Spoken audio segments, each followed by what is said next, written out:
Roger that, Mike November Tango. Your code 41 acknowledged. P Division, code 41. P Division, code 41.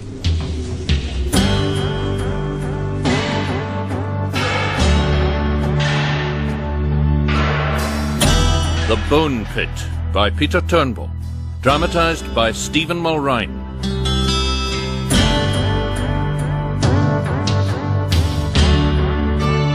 The Bone Pit.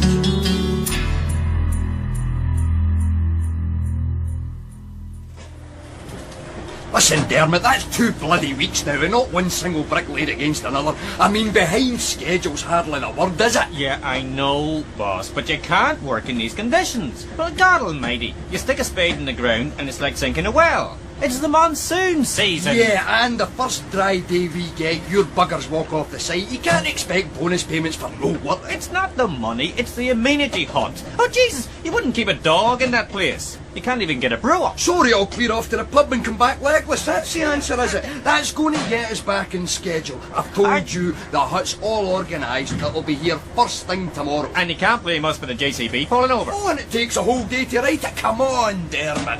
This is the second payday, and what is there to show for it?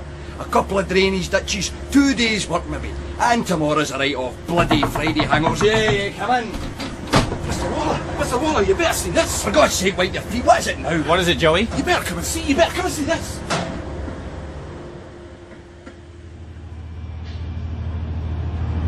God love us and save us. I don't believe it. Jesus. You read about these things. Skeletons and building sites and all that. I never thought I'd see one myself. Well, get me stop digging. Let's switch that thing off. I'll do that. Well, he just cleared the ground with a digger. It was like this paving stone lying flat, you know. I shoves the pick under it to lever it up, and that's what I see. Scared shitless, I tell you. God love us and save us. OK, Joey, just keep back for a bit. The same goes for the rest of you. Mr. McCann, tell your men not to touch anything. Get right down to the bottom end of the site. I'll go back up and phone the old Bill. OK, lads. You heard the man. Let's get out the road. Come on. Seen one skeleton, you've seen them all.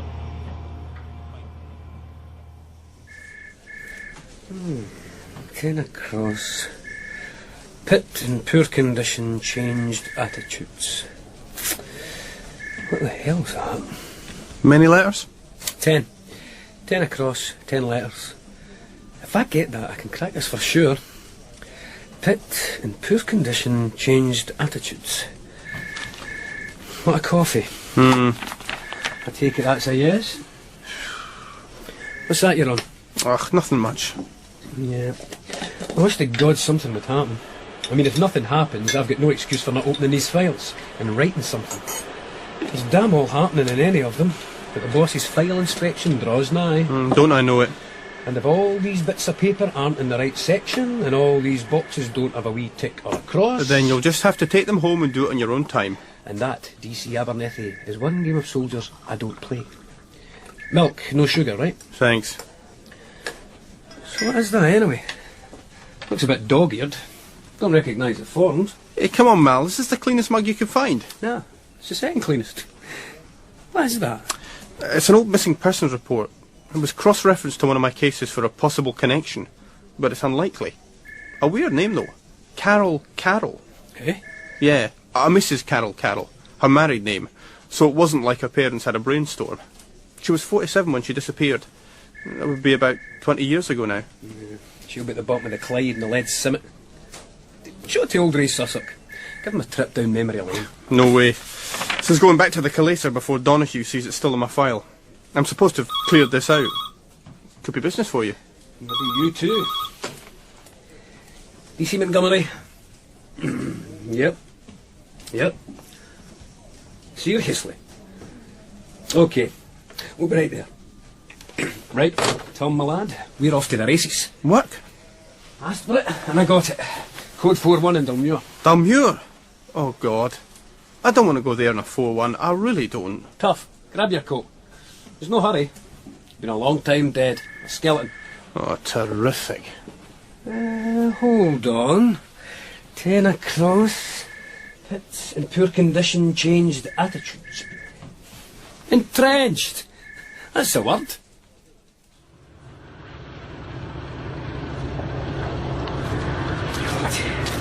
If I'd known it was swamp country, I'd brought my wellies. Phil, what's the story? Well, this gentleman here found it. This is Mr. Waller. He's the site manager. No, it wasn't me, really. It was the crew. Did you put the sheet over it? No, I did that. Nothing else has been touched. How long do you think he's been there, sir? Her. It's a she. Do you reckon? I mean, how can you tell? Impressed, eh? Nah, we'll get the pathologist out, of course. But it's the brooch that does it. See? Just lifted the rib cage. Can't see a fella wearing that, can you? True enough. Can we use your phone? Sure. Okay. Phil, do you want to cover that up again? God, it's like one of those Stone Age burial pits.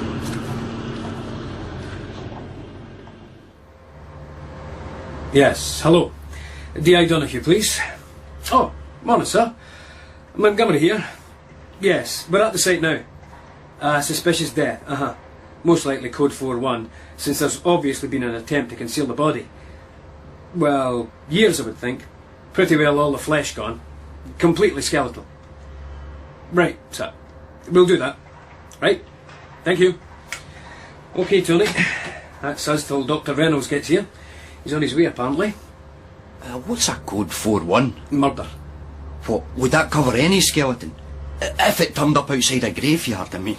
Nah, not necessarily. No, we'd only initiate proceedings if the death had occurred less than 70 years ago. Yeah, basically, if it happened that long ago, then the murderer's most likely frying in hell anyway. We've got enough live perps to chase after. So anyway, Mr. Waller, tell us what happened this morning. Well, we're digging drainage trenches, as you see, and the digger caught the edge of a stone slab. I mean, there's a fair number of these around the site, from old mine buildings. To tell you the truth, you'd need to be crazy to build in this site. But these Lestat Holmes houses are so bloody flimsy, you could float them down the Clyde. They pay your wages, Mr. Waller. Yeah, well, anyway, the JCB caught the edge, and the crew levered the thing up. I mean, they thought it was a bit iffy, because it was laid absolutely flat. You know, like a gravestone. So, they lift it up, and there she is, sitting grinning up at us. Yeah, she'd be pleased to see a bit of daylight. So what do you know about this site? You know, its past history? Well, it's been waste ground going back 100 years or so. There's some old Ordnance Survey stuff. And before that, it was a working pit. So the skeleton can't have been left behind when a previous house, say, was demolished? No. As I say, nobody in their senses would have built here. Anyway, what happens now? Well, the pathologist will be here directly. Plus I've seen a crimes officer to take a couple of photographs. We'd like the crew to leave the site, if you don't mind. Is that possible? Stop work for the day. Oh, sure. Oh, they'll bloody love that. And it's just after opening time. Couldn't be better.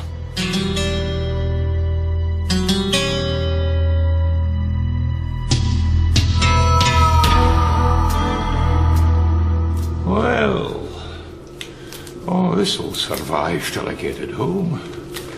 Need them for the garden. What is it? A worm? An earthworm, yes. Oh, this lady's been a meal ticket for invertebrates for a good many years. Too easy for them, really.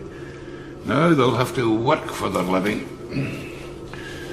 Oh, good. Oh, here's another. Our local population of these things has been depleted recently. I think we've had an invasion of flatworms. Oh, they eat them, believe it or not. Oh, I thought it was the early bird. Nah. I'm afraid my garden consists of a spider plant hanging up in the john.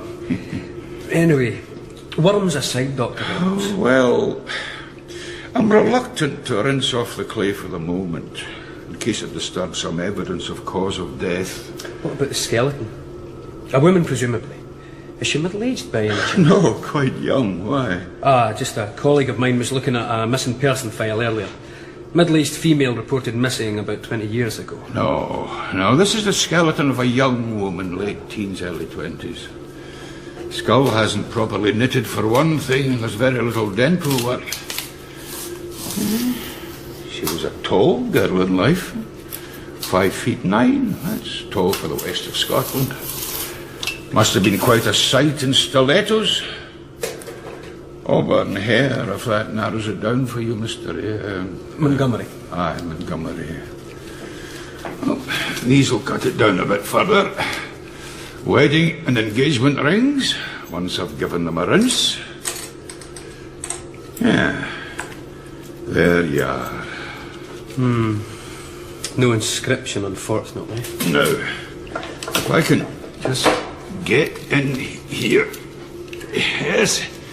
The mouth's in Aladdin's cave, if information be your treasure, Mr. Montgomery.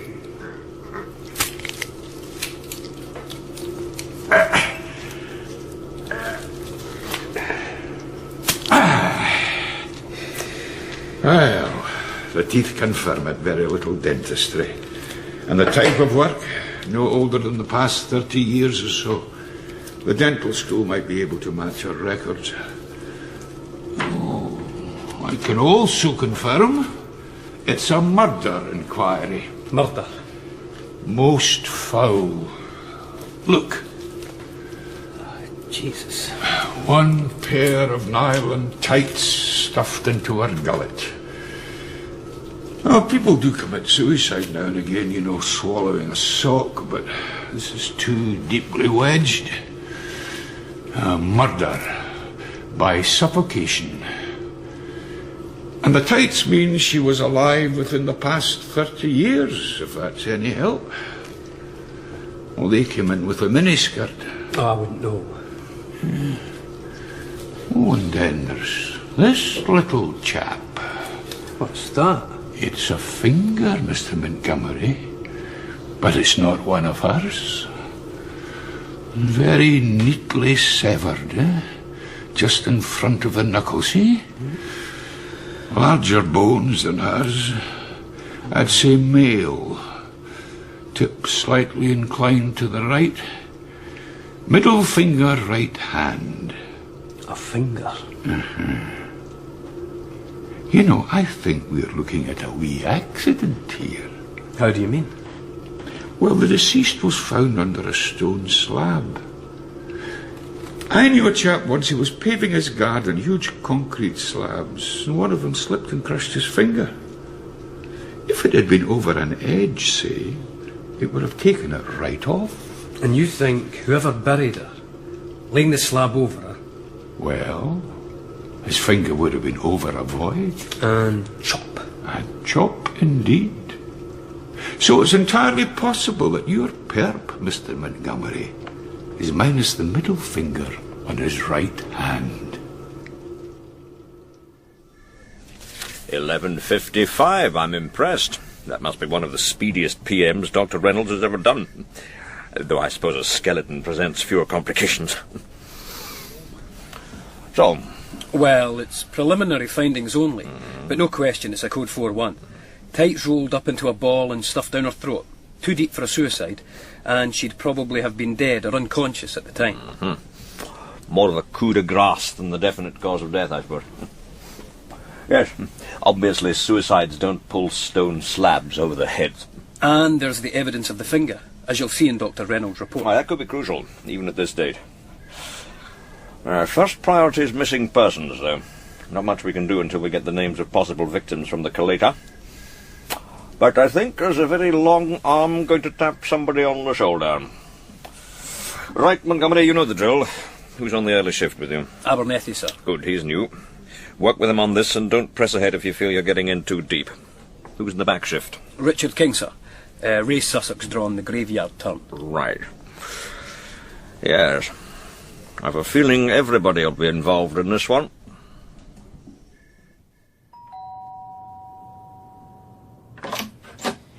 Ray, come in. I wasn't expecting you. Should you be asleep? I'm asleep. Don't wake me up, Elka. Oh, come here, old Sussex. How's that? Yep, I told you. It's a dream. Well, you're too late for lunch and too early for dinner. I don't know what I can give you, but I'm sure I'll think of something. Come on.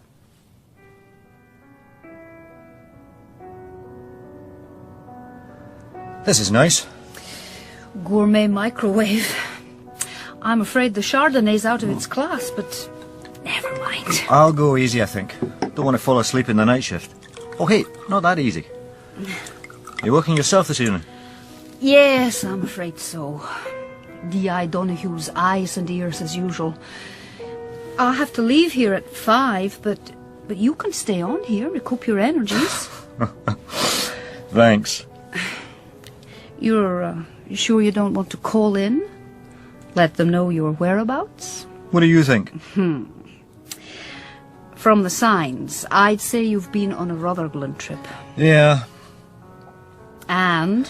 Well, I had to pick up a raincoat, various other bits. Nothing from the solicitor yet, unfortunately. I was hoping she might be out. What did your wife say? Nothing.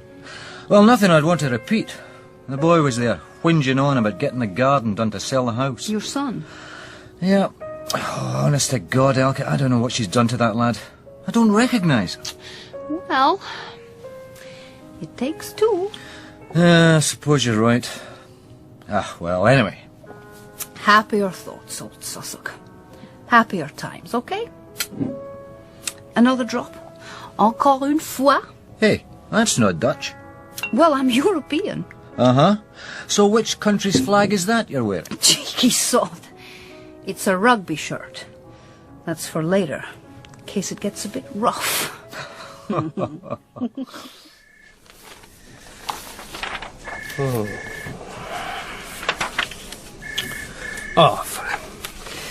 This I do not believe. I mean, is that Kalita brain dead or what?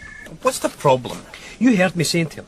Missing person, female, late teens, early 20s, auburn hair, married, 5'9". I mean, was that an ancient Hebrew or something? Look at these. Missing woman, 5 feet nothing. Here's another one, 70-year-old. He's even chucked in a man. So he's being thorough. The point is, has he turned up any possibles? The point is, he's supposed to save us work, not create it. Oh, come on, Malcolm. Is there anything there? Well, yeah, I suppose so. Young woman, 22-year-old, disappeared 25 years ago. Husband reported her missing. What's the details? 5'8", close enough. Reddish brown hair. Name of one Jennifer Ballantyne. Well, nice name. Isn't it? Classy sounding. Just the right number of syllables. She lived up the West End. 195 Saltoun Street. Eh? Hang about. What? Ring a bell? Yeah, I think so. I'm sure I've seen that address. Probably a break-in. These West End tenements are always having their windows turned. I should know. It's just up the road from my place. That reminds me. I'm having the lovely Veronica for dinner tonight, I tell you. Well, she's a dessert, of course, but I'll kick off with steak. Italian style, I think. A nice bottle of Chianti. No. I remember it now. It's in that old file, the missing person I told you about this morning, you know, with the weird name, Double Carol. Mm-hmm. She disappeared about 20-odd years ago as well. An address in Saltoun Street. No, I don't. Not 195. Yeah. Here it is. 195 Saltoun Street, Glasgow G11. What? You think there's a black hole or something? The Partick Triangle, eh? Two people go missing from the same clothes. It doesn't mean there's a connection. Oh, come on, Malcolm. Mrs. Carroll lived at 1 up left, 195 Saltoun Street, and disappeared in 1970. What does your file say? I'm frightened to look. Jesus. Jennifer Ballantyne, 1 up left, 195 Saltoun Street. Disappeared in 1973. I think we'd better take a hike out there. Come. Sorry to disturb you, sir, but there's a fax just arrived from Dr. Reynolds at the GRI. Oh, thanks, Alka. That'll be updating his post-mortem. What's he say? Mr. Montgomery has no doubt given you my preliminary findings. I have not come across anything which has caused me to revise that opinion. No trace of poison, at least that would still be detectable. Lighter poison, such as chloroform, would leave no trace at this date. Heavier poison, strychnine, arsenic, etc., would be detectable in the hair. He's nothing if he's not thorough, is he? Just give me the important bits, Elka. I think we can omit the lecture notes. Sorry, sir. No evidence of major trauma. No fractured bones. Assume cause of death, suffocation by the nylon tights pushed down her throat, though she may have been strangled or suffocated prior to that. Estimated age, 21 plus or minus a year. Good. That would fit the missing person Montgomery and Abernethy have gone to check. Now, anything else? There's quite a lot here, sir. He goes on. Sometime before she died, she sustained trauma to her left knee. The kneecap was fractured and subsequently healed, but would not have been able to carry her body weight. At the time of her death, the left leg would have been rigid, and she would have walked with a pronounced limp. She may well have used a walking stick. Now, that's what I call progress. I think a quick return fax would be a good idea. Thank Dr. Reynolds for a performance that takes his customary high standards practically off the chart. Well, I'll trust you to find the words, Elkham. And we ought to radio that information to Montgomery and Abernethy immediately, make their work a good deal easier. Now, what about Ray Sussex? Should we call him in? It's a damnable job getting through to that bedsit place he's in. Nobody seems to answer the phone. I think he's on night, sir. Yes. Just between ourselves, I get a bit worried about him. Half the time he can't be reached, and when you do get through, it sounds like amateur night at King Tut's. I'm sorry? Yeah, well, if they have these things, I don't know. He's certainly got some heavy metal enthusiasts for neighbours. Does Ray have anything more permanent in mind, you know? That's all right, Delka, it's all right. I'm not fishing. It's none of my business anyway. I'd just like to see Ray a bit more settled. Yes, sir. I'm sure we all would. Oh, incidentally, I thought you might want to see that file. I was passing D.C. Montgomery's desk, so... Yes. Good.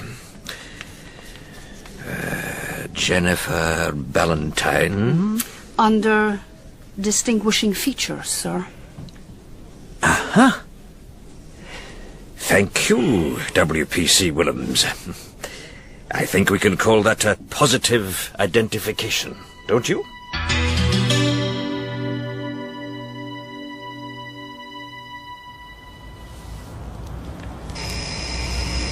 It says Pendrich on the label. I suppose it'd be too much to expect Ballantyne after 20-odd years. Hey, there'll be nobody talking in that plane right now. Always the same, last couple of minutes. You're pinned. Not true. I flew in Alitalia once. Who is it? Police. What? What do you want? Just let us in. You've got an essay deadline. Could this no wait? Afraid not, pal. Are you Pendrich? No. I'm English, unfortunately. Was that an apology? No, it's meant to be a joke. My name's English, spelt with an I. I'm actually for Dundee. Yeah, I thought I could hear the Faith Pays trying to get out there somewhere. And you're a student, obviously. Yeah, Glasgow Uni. Economics. So, you rent a room here? How many other residents? 5. We're all students. Would you mind telling me what this is about? Do you lads have a warrant for a start? Nope. This flat hasn't been decorated for a while, has it? Hey, you're not doing a lifestyle feature. I just pay the rent. I didn't look at the place. There's the odd pizza stain on the walls if you got that decoration. Some of the lads get a wee bit boisterous. Not you, though. You're writing essays. Is there a common room? Some sort of living room? Kitchen, bathroom. That's all. The rest's bedrooms. These velvet curtains have been here all the time? I suppose so. Didn't imagine she put up nothing new. No for renting out. The landlady, you mean? What do you think, Malcolm? What are these? Yeah, promising. Might have a tale to tell, eh? You feel as if the dirt's holding them together. On the other hand, it could be the dried blood. Eh? Black puddings. Sorry. Couldn't resist that after the Pays. You mind if we take a wee look in the kitchen? What the hell? Feel free. Nobody in here could afford Class A substances if that's what you're after. Nah, you've nothing to worry about, except that essay of yours. What we're interested in happened a fair old time ago, when you were still in nappies. Disposables, of course. Malcolm, have a look at this. Oh, aye. The lawn's no been manicured for a while either. Dear God, will you look at that? Not twice in one day, it couldn't be. That's just too cruel. Well, that's your first lesson, Tony, my boy. Never ignore the obvious. It must have been swept, surely. I mean, it's the first thing you do. Check the gardens, cellars, outhouses. Aye, well, procedures have tightened up a lot in the last 20 years. It's the first thing you do now. 20 years ago, it was all down to the professionalism of the senior investigating officer.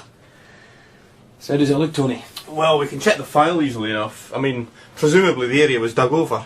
If it wasn't, I'll lay odds there's a body down there. A body? Is that what you're looking for? We're not up here chasing your unpaid library fine. So tell me, what do you know about the history of this building? Nothing. I've only been here since September. Same goes for the other lads. Any long-term residents? No. Well, apart from the concierge. The concierge? That's what we call her. The old dear in the ground floor. She's been here since the dark ages.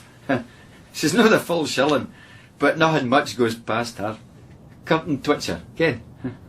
If she hasn't seen it, you can take it never happened. They have their uses. That's very helpful, Mr. English. So how did you get this flat then? As usual, I suppose. I more or less bought it after previous tenants. Did you not get into the halls of residence? That's what most people did when I was a student. In the first year. You got to find your own flat after that. We heard about this place and a bunch of us got the previous lads to put in a word for us with the owner. Basically, we bought more lager than the competition. Really? Aye, that's how it works. We're already getting inquiries for teams of first years wanting to rent the next year. So it's free beer all the way then? That's the theory. Aye, you know what they say about theory. Anyway, you reckon the concierge... Who's the actual owner? That's Mrs. Penrich. She lives up Broom Hill. I could give you her phone number. Good. Well, that's your wee bit of excitement over. You can get back to your essay. My God. When I was doing law, I was just falling out of bed at this time of day. Well, that's economics for you, eh? And you probably voted for them. See police. See stereotypes. Right. Come on, Tony. We've a line of inquiry to pursue. We'll split up, I think. I'll take the car round to Broom Hill, pick you up on the way back. So I get the concierge. Terrific. No. Never been a Valentine in this state I know of. And that's 70 years, so I'm told. Oh. And you know what? I still sleep in the smallest room in this house. Even after my parents passed away and my brothers left. One to go to sea and the other to get married. Aye. That's the room I was given. That's the room I've kept. And that's the room I'll keep to my dying day. Miss Traynor, do you think we could have the TV down a bit? Miss Traynor, the What was that? Right, Miss Traynor. There was no Valentine. How about Carol? Mrs. Carol. Oh, aye. Bent over with a bone disease. Like that. Like a letter C. Aye. She disappeared. Police poked about the back court with sticks. Oh, a queer pair, though. Made me glad I never married. Listening to them, stamping up and down, swearing like troopers all hours. And you'd see them in Byers Road, arm in arm, 2 minutes later. Pair of hypocrites. Next, they'd a wee girl, Jennifer her name. Anyway, all yon arguments must have did for him. He keels over for a heart attack in his early 40s, by which time Jennifer's up. And see they two, screaming at each other the whole time, like sisters, no mother and daughter at all. Lived in isolation, no friends, no relatives. Then the young one takes a man, gets married, and he moves in, but there's no name on the door. No a new name anyway. You checked that, did you? Aye, you're right, I did. Why shouldn't I? I had a perfect right to go up my own stairs, surely, same as any good neighbour. So, did the husband stay with them? Aye. He was about more than he wasn't. Drifted in and out, but he was there. And then, I went on my last holiday. Didn't know it at the time, but that's how it turned out. It's like the high point of your life, you know. You don't realise it at the time, but that's how it turns out. Went on a cook's tour. Egypt and the Nile. 2 months it was, in April.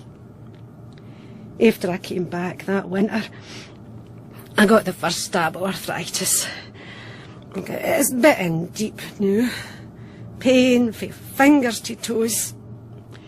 You enjoy your youth while you can, son. Miss Traynor, you were saying about... Aye, so I was. Anyway, when I gets back for Egypt, there's nae Jennifer. She's disappeared, no. First Mrs. Carroll, then her daughter. I mean, I thought it was queer. I thought it stunk, if you must know. But the people in the close said the police had been. They'd been all over the flat, in the back court. They'd searched the back court?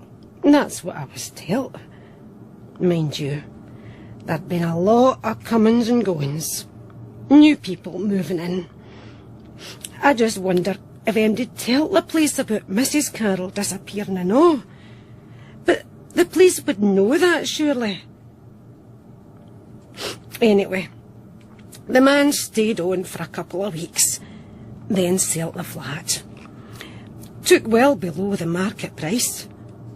I suppose he wanted out of there as quick as he could. I mean, it couldn't have been pleasant for him and his Jack Jones. Both his wife and mother-in-law gone, could it? I suppose not, Miss Traynor.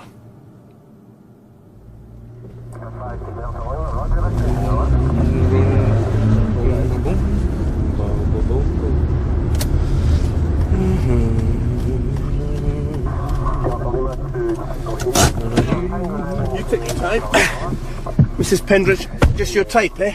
Well, I thought she'd be more my type than the concierge. How did you get on? Interesting. I'll fill you in on the way back.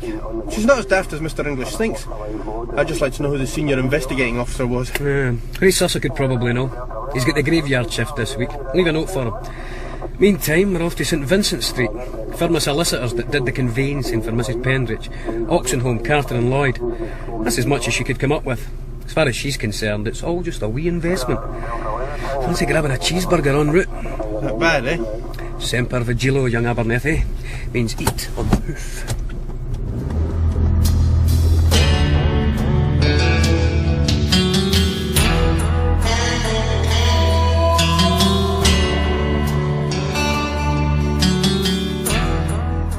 The Oxenholme in question is my father. He retired 5 years ago. How can the firm assist you? Well, we'd like details of a conveyancing your father handled about 20 years ago. I understand you still act for the present owner, so you'll have these details, presumably. I see. It's in respect of a property at 195 Saltoun Street. Oh, yes, Mrs. Pendridge's house. She's an old family friend. What we'd like to know is the name of the vendor and his address, at least as it was at the time of purchase. I think we could furnish you with that. I'd have to check with the senior partner with regard to confidentiality, but since the land registry is open to public scrutiny, much like the voters' roll, well, if the senior partner approves, I'll retrieve the file from the void. I could call you later today, or perhaps tomorrow. We'd appreciate it as soon as you could let us have it. Well, I must say this is pretty much as you described on the phone, Mr. Ballantyne. I'm impressed. Please call me Frank. As I was saying, Frank, Stunsel's a new company. Marine products, deck fittings, clothing, you name it. Anything the discerning yachtsman needs, Stunsel can supply it at a good price. We're big on the south coast, but you'll be our first retail outlet in Scotland. Something we've been looking for, especially in the Clyde estuary. Well, it's the right place. In the summer, the water out there is white with sails. And I'd personally be delighted to act as agent for Stunsel. I mean, you've seen the showroom space. And I've also a good-sized warehouse, so I can move a lot of stock without keeping the customer waiting. I think we can do business, Frank. You, do a bit of sailing yourself? Oh, that? Nah, nothing that glamorous. An accident with a stone slab. Sheared it right off. Nasty. Wasn't just crushed? Nah. There was nothing to crush it against. It was over a hole. I was actually moving the thing in darkness, believe it or not. Dangerous. Ah, well, it served me right. But I was in a hurry. Long time ago, though. And you know how it is when you're young. Just can't happen to you. True enough. That's what they say about cemeteries and people it can't happen to. They have a sort of magnetic attraction for each other. Anyway, I must say your operation here is larger than I was expecting. Well, the boom in the leisure market's helped. I feel as if I've ridden on the back of a wave. You know what I mean? Rather than made it happen. Oh, I'm sure you're being too modest, Frank. How long have you been in the business? Thick end of 20 years now. I moved down here not long after I lost this. I actually had a house in Glasgow bought and paid for when I was still in my 20s. That's not common up here. Not common anywhere. Anyway, I sold up, moved down here to Ayr, bought another place and used some spare equity to open a chandler's shop. Things really took off after they opened Troon Marina. That allowed me to expand. Heartening to see somebody doing so well. I was lucky. You know how it is when you're young. Not only do you think it can't happen to you, but you want your fortune yesterday. It's as if I was sitting there wondering which way to jump and it all just came to me. All I had to do was sink my teeth in and hang on. Ruthless. Mind you, I was young. Well, that's one way of looking at it. Anyway, let's go back up to the house, crack open a bottle. The wife's expecting you'll stay on for dinner. Oh, I'll be delighted. Well, it's a mess, isn't it? You got a view on this, Montgomery? Embarrassing, I would say. It's unfortunate, sir, that the two women had different names. I mean, presumably they weren't cross-referenced, so the coincidence wasn't picked up. It could happen to anybody. Just bad luck. Oh, it's bad practice, Abernethy, not bad luck. And different case officers, again. That didn't help. That's poor supervision. If police work's about anything, it's about communication. Making sure everybody's up to speed. The right hand kept well informed of the left's whereabouts. Wouldn't you agree? Well, yes, sir, but given the circumstances, I mean, it was an isolated family, no relatives, nobody to come forward. And the one neighbour that would have mentioned it just happened to be on holiday in Egypt. By the time she got back, the dust had settled. She'd assumed somebody else had reported the mother's disappearance. Yeah, it's like the old story about everybody, anybody, somebody and nobody. You must tell me that one sometime, Montgomery. Well, that's what I mean by bad luck, sir. No, I'm not convinced, Abernethy, but I suppose I've got to respect your stand defending your predecessors. Point is, where do we go from here? Montgomery?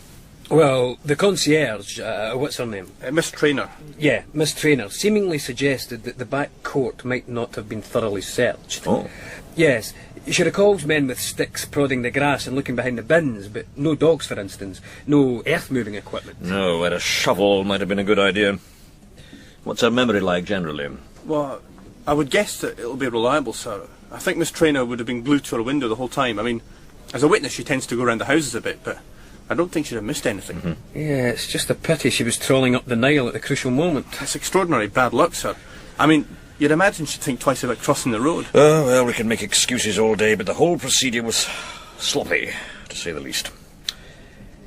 I take it you've read the missing persons file on Mrs. Carroll. Yes, sir. Well, let's just say that the senior investigating officer was fairly new to CID, inexperienced, probably one of his first cases as a plainclothes officer. One D.C. Raymond Sussex. All right, look, Ray's on at 10. That gives us plenty of time. Can you organise things for 10, Montgomery? We'll need a dog, scene of crime boys, art lights, and, say, a sergeant, 5 PCs? How big's this back court? You shouldn't need 5, sir. 2 or 3, maybe. I could get onto it now. It wouldn't take more than an hour to get everything in place. No. Thanks for staying on, by the way, but, no, I want Ray to do this. I'd actually like to give him some warning, but I can't reach him at that number of his. Any ideas? Or am I being obvious? WPC Williams might know. Do you want me to send her in? Yes, do, please. Don't say what it's about. Ray Sussex will want to finish this job for sure. We can't do anything until that back court yields up its dead. If it has any. Yes, come. Oh, I'm sorry, sir. I didn't realise you were busy. That's all right. Montgomery and Abernethy are just going. I wanted a word with you in any case. Actually, sir, I've just taken a call from a Mr. Oxenholme, solicitor. Sir, that's the firm that did the conveyancing on the Saltoun Street flat. D.C. Abernethy and I interviewed him yesterday. Well, you better stay then. Yes, sir. We found him a bit of a dry stick, to tell you the truth. But I was pretty sure he'd get back to us. He sounded the kind of person that keeps his word. Well, he was on the phone for at least 20 minutes, sir. That lawyer's rates he got.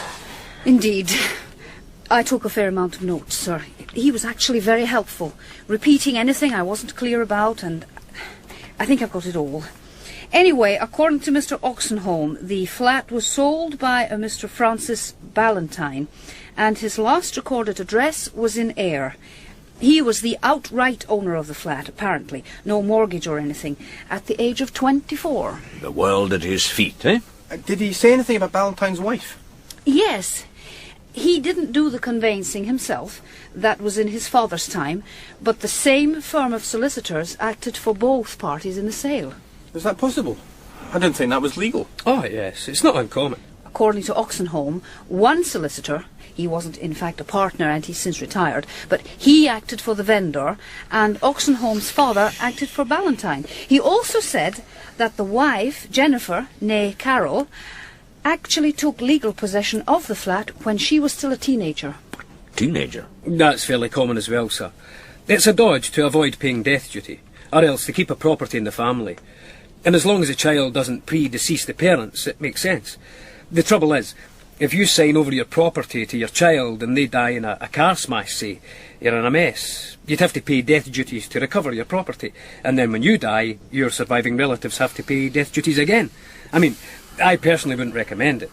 What you're doing is basically tossing a coin for double a quits. Fascinating, Montgomery. I don't know why you ever gave up the law. Oh, I wanted to see the world, sir. W.P.C. Willems. Anything else? Quite a bit, sir. In this case, it seems as if the gamble actually paid off. Mr. Carroll signed over the house to his daughter, so Jennifer Carroll acquired the flat at the age of 13, and her father lived on for another 8 years or so. Uh-huh. So he just managed to survive past the 7-year cut-off point. They'd have been liable to pay death duty otherwise. I presume so. Oxenholme didn't mention that. Anyway, Jennifer and her mother stayed on in the flat until her mother went missing. In the meantime, she'd married Ballantyne, opened a boutique in Byers Road, and signed over the flat to her husband. This is making my head spin. Montgomery, a legal opinion?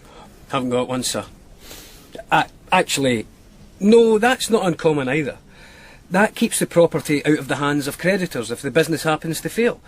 Though it's usually husbands that put the house in their wife's name. Well, according to Mr. Oxenholme, it was a wise move because the business did fail.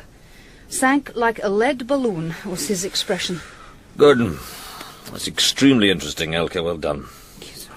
Not perhaps as riveting as one of Dr. Reynolds's little tea-time treats, but it's the kind of stuff that'll nail somebody's hide to the wall. So, what next? I think we'll leave Mr. Ballantyne until tomorrow. You have an address in Ayr, you said? Ailsa Avenue, sir. Right, well, we'll see what the night shift turns up. But I have a feeling that that very long arm is about to grip Mr. Ballantyne's collar.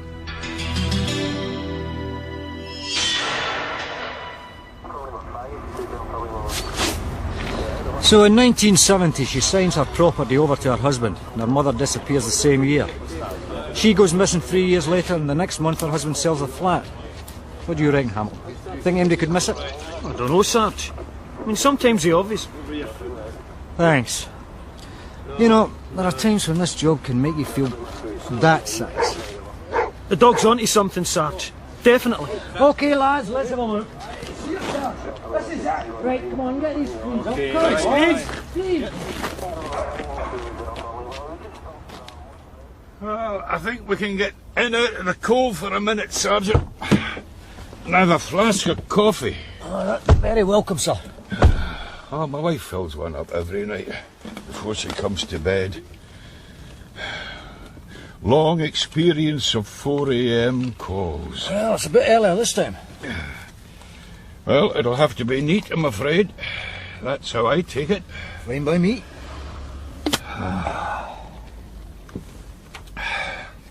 Well, Sergeant Sussex, what can I tell you? 1, it's an adult female, and 2, she's deceased, and that's about it, until we get her down to the GRI. I'll be able to determine her age approximately from what we've got here, but it's going to be difficult without the skull. You might let the dogs have another go once the bones have been removed, but I don't hold out much hope. The Dalmuir skeleton yesterday was a different matter. Oh, your man Montgomery was at the post-mortem. Actually, sir, we think those bones belong to that young woman's mother. Eh? 20 years on as well? I'm afraid so. Well, somebody's sins are seeking him out. Oh, you could look for jewellery, of course, that sort of thing, but you don't need me to tell you that. What I can tell you is that the bones are lying quite wide apart and crossed over each other, as if they'd been placed that way. And they were buried still fleshed very shortly after death, I'd say. Murder? Oh, most likely. But all you can say at the moment is unlawful disposal of the dead. Gets you 2 years in the slammer with time off for good behaviour. The bones appear to have been chopped and sawn. Now that could have been done in a panic to cover up an accidental death. But if this is the Dalmuir lady's mother, well... let's see what the bones tell us tomorrow. Oh, you're welcome to attend, of course. I think I might wait for the facts. Ray, I can understand why you're here, but you clocked off officially 2 hours ago. Have you had any breakfast? I'm fine, sir. I'd rather see this through if you don't mind. Well, let's see what we have. We're certain the bones are those of Mrs. Carroll? Dr. Reynolds called in first thing, sir. He's still preparing his report, but he thought we'd like to know the deceased was suffering from Paget's disease. It's seemingly more common in men, but it helps fix her age, since it rarely strikes before about the age of 60. And the lady we're trying to identify was 47 when she went missing? Well, I did mention that, and he reckoned it was just more bad luck. He also said the head had been sawn off, most likely not cause of death, too systematic, but to dispose of the body. Yes, somebody with the time and place to do it. So what's this Paget's disease? It's an overall weakening of the bones, sir, but especially the long bones, which causes them to distort. Miss Traynor, the old lady in the flat below, did mention that Mrs. Carroll had a very pronounced stoop. She said she was bent over like a letter C. Well, under the circumstances, I don't think there's any doubt about this one, Ray, do you? No, sir.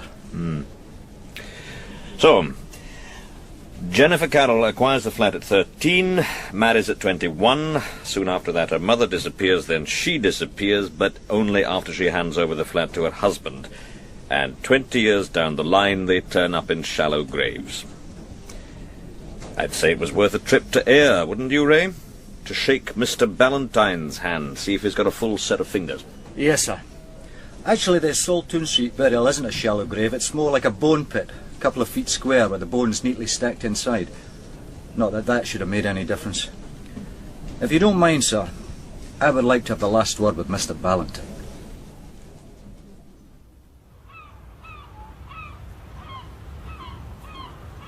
You know, I never believed I'd get away with it. I just needed time to think. I couldn't believe it'd take them that long to find the body.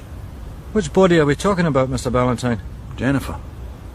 When I lifted that slab up over her, I'd no idea. I went back, you know, revisiting the scene of the crime, months later, and there's grass growing over it. But I thought, okay, maybe a year's grace. But 20? Well, my luck's run out. And that finger, as if it's been pointing at me all these years. That must have made your eyes water. With the finger? Nah. Wasn't that sore. I just about fainted when I saw it. Didn't bleed all that much either. I staggered up onto Dumbarton Road, found a taxi and got it fixed up at the Western. I can remember going back to the flat in the morning, buying the Sunday papers, doing egg and toast and thinking, well, that's it over. A sort of relaxed feeling.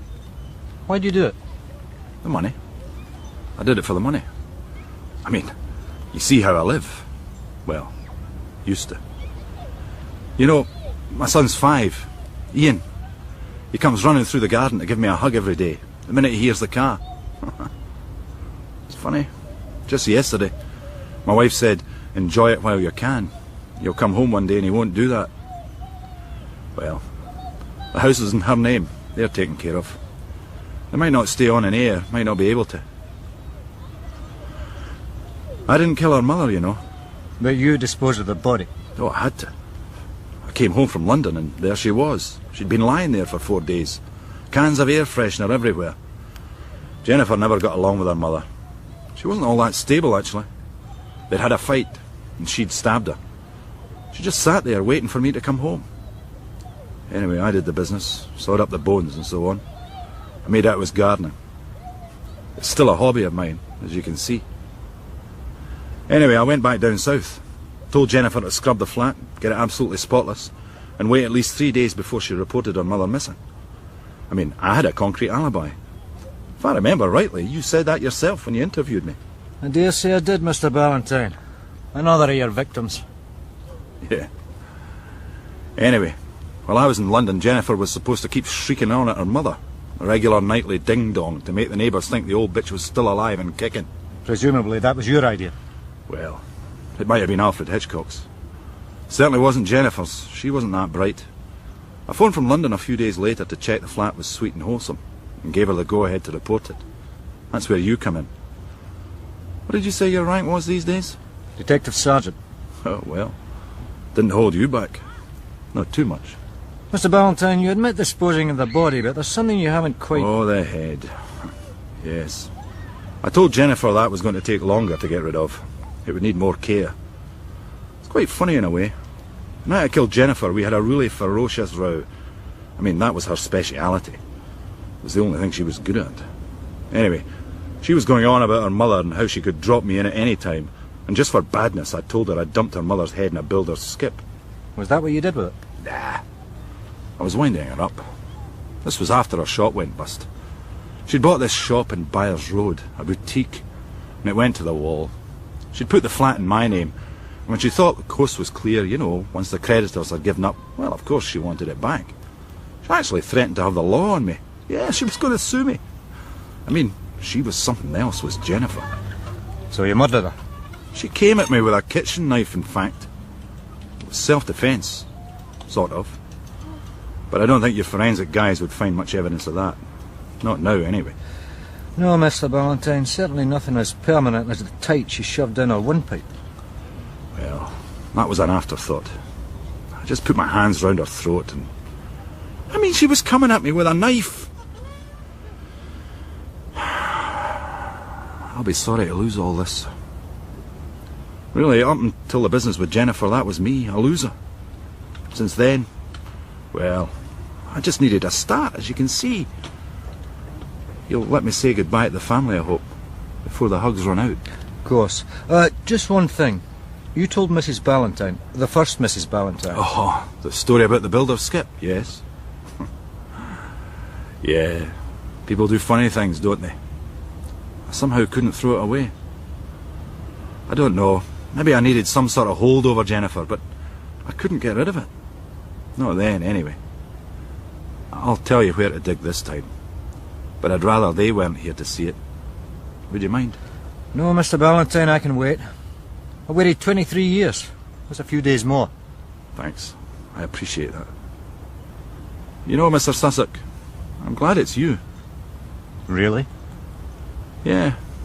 It's like setting the record straight. Makes me feel less guilty somehow. Fancy a cup of tea before we go?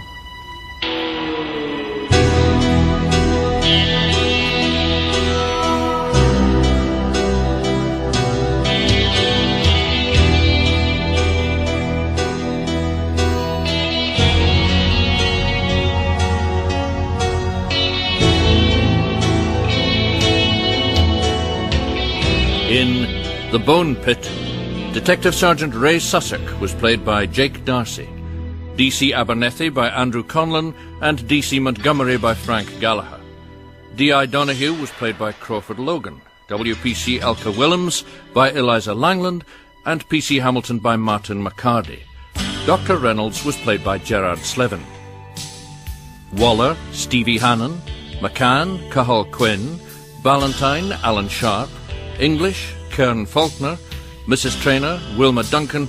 And Oxenholme was played by Joey Cooper. Other parts were played by members of the cast. The Bone Pit was written by Peter Turnbull, dramatised by Stephen Mulrine, and recorded on location in Glasgow and in our studios in Edinburgh. The director was Hamish Wilson.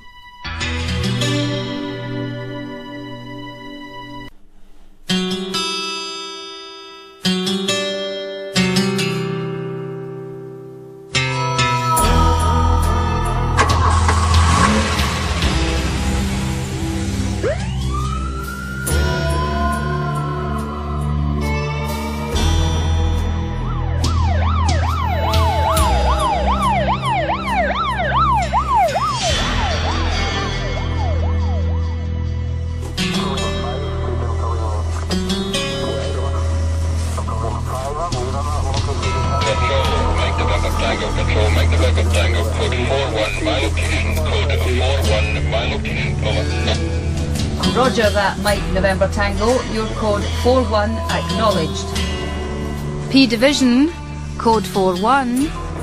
P Division, code 41.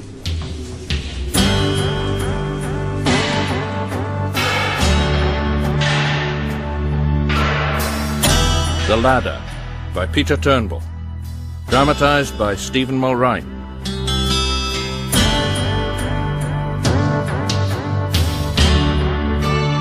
The Ladder.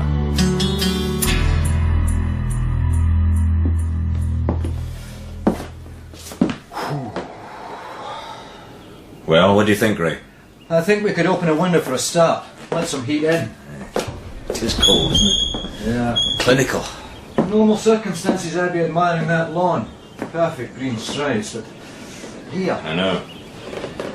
Now, my guess is that we're looking at a double murder. Not missing persons? I mean, it could be some last-minute deal. 14 days in Tenerife, bring your own life to it. Not these people. Not with that lawn. And a house full of clocks, all spot on BST. Now, I know policemen aren't supposed to listen to voices, Ray, but I'm feeling murder in this place. Yeah, me too, sir. Think it's the sun? What, going for our brains? No, you mean Paolo? Yes, I'd think so. He's in his 20s, isn't he? That'd make them about 40 when he was born. I believe he was adopted, at least according to the housekeeper. He reckons they got him when he was about 5. You've interviewed this housekeeper? Yes, sir. He lives in a cottage in Dunlop, and there's a gardener and a cleaning lady. They live off the premises as well. The Giaconellis are very private people. Yes, obviously. So when were they last seen? Thursdays so far. The cleaning lady comes on Thursdays and Mondays, and she couldn't get access this morning. So she phones Paolo, he turns up and finds all the doors and windows locked and calls the police. Tango Delta Foxtrot attended and got the son's permission to force entry. And found nothing? Just as you see, sir. The owner and his wife absent, doors all locked from the inside, nothing disturbed, apparently nothing missing. Except the Giaconellis. Anything else? Mr. Giaconelli's wallet still in his pocket and his wife's handbag downstairs on the settee in the drawing room. I think it smells like 2-day-old fish. Close up that window, Ray, and we'll go outside. I don't think I can light my pipe in here. Apart from procedure, it's giving me the creeps. I wonder which room he did it in. Well, he's got plenty to choose from. And if he did it on Thursday, 3 full days to tidy up afterwards. I take it he'll be in line to inherit all this and the business, plus whatever's in the bank and the inevitable holiday home, etc. Aye, not bad, sir, at 20-something. He's your prime suspect, Ray? He'll do for now, sir. That's us ready to begin the sweep, sir. Good. I'm not sure what you're looking for, but you'll know it when you see it. Once you've swept the grounds, have a look at the house. Start in the cellar and work up. Every room, every cupboard till you reach the rafters. You know the drill. Very good, sir. Right, lads. Let's get started. Get boss. It's like the Marie Celeste, that house. What are their names again, these two? Giaconelli, sir. Giulio and Rona. He's second generation Italian. Both came from Paisley. Paisley buddies and proud of it. Made his pile in the restaurant business. Chain of eateries. Not ultra classy, but good enough for an expensive camp dinner. Well, so I gather from the cleaning lady. She's back home now, but I've Sent WPC Willems to interview her, if that's all right. Oh, of course not. So you think Jack and Ellie's well enough set up? Hasn't been dipping his fingers? Not as far as we know. All right, Ray. Time to quiz people.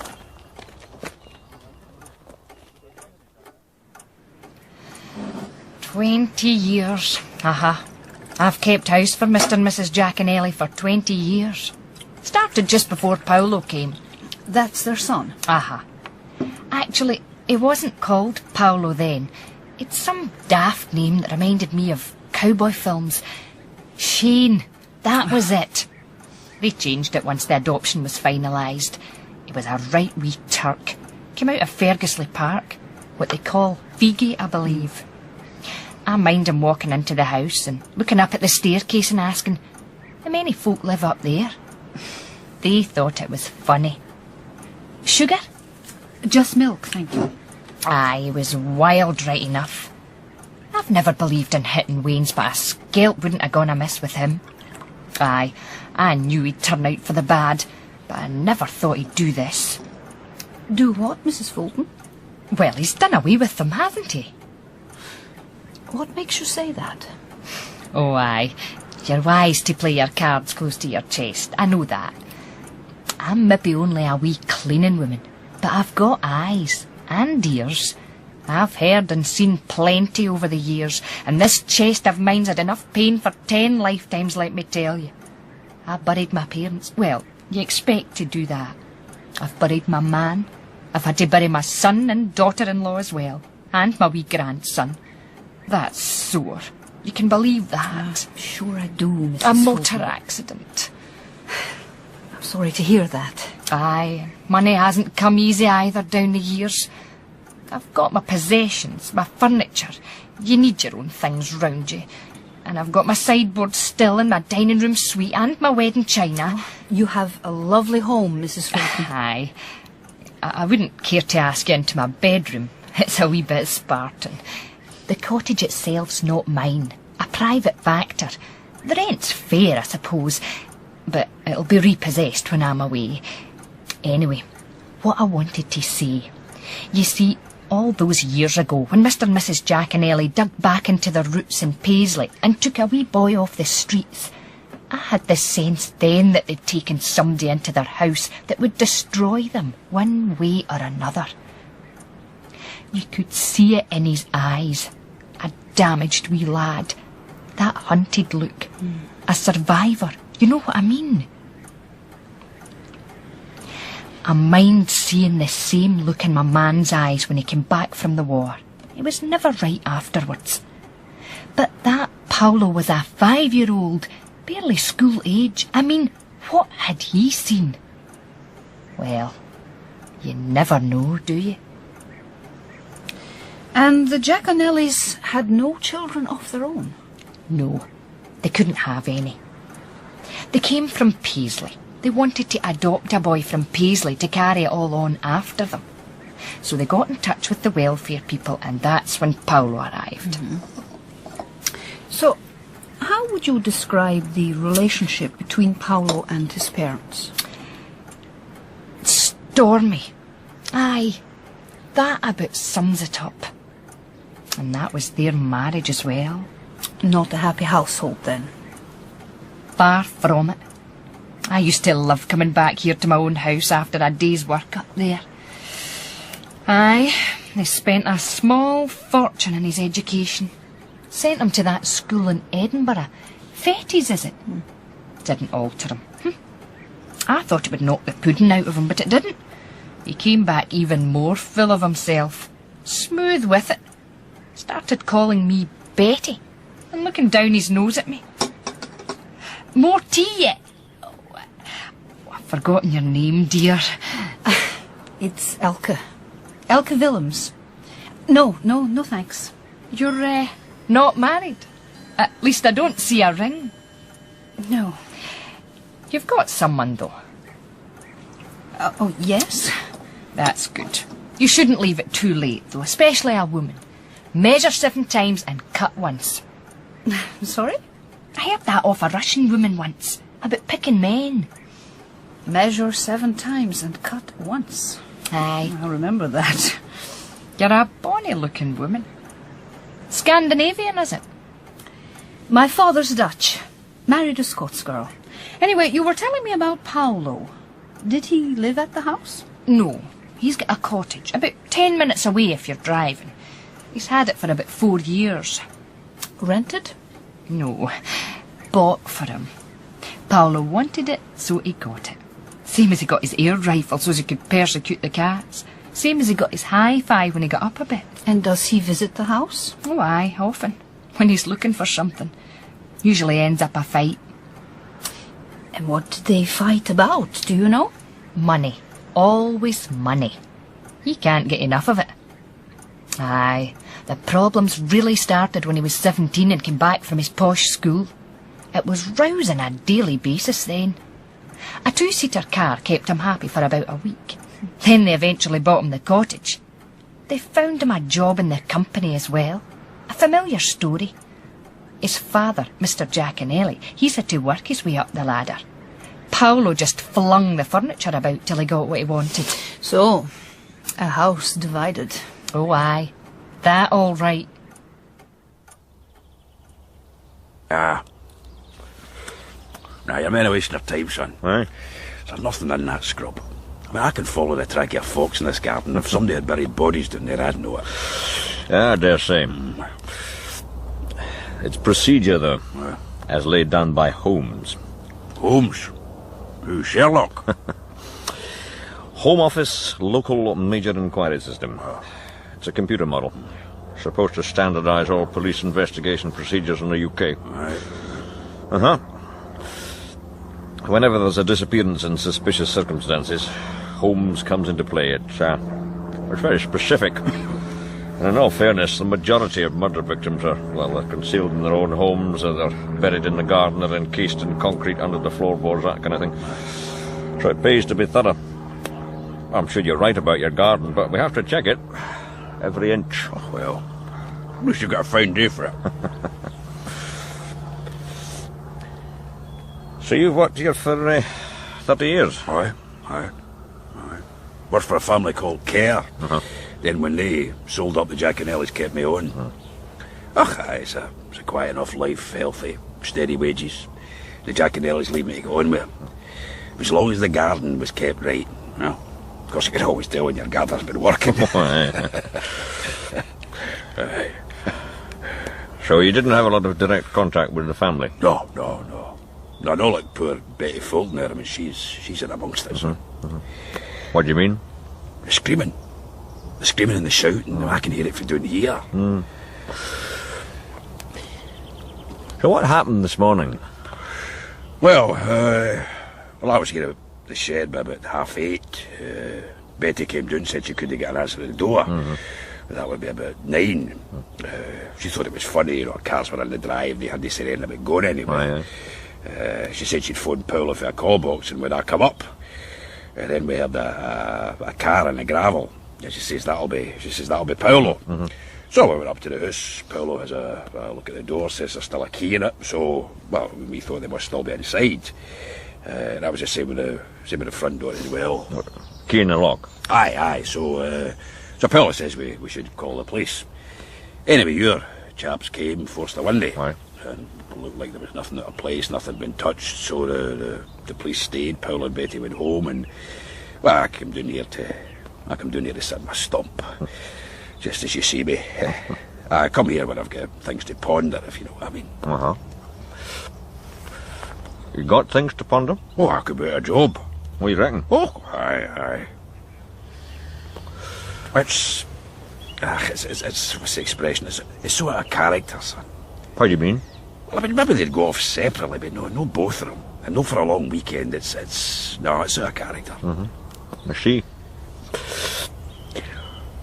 Did you have much to do with the son, Paolo? No. You didn't like him? No, I didn't like him when he first came, and I don't like him now. I mean, I don't know what's happened to the Giaconellis, but if it's full play, he's at the back here, I'm telling you. I went to his garden one time.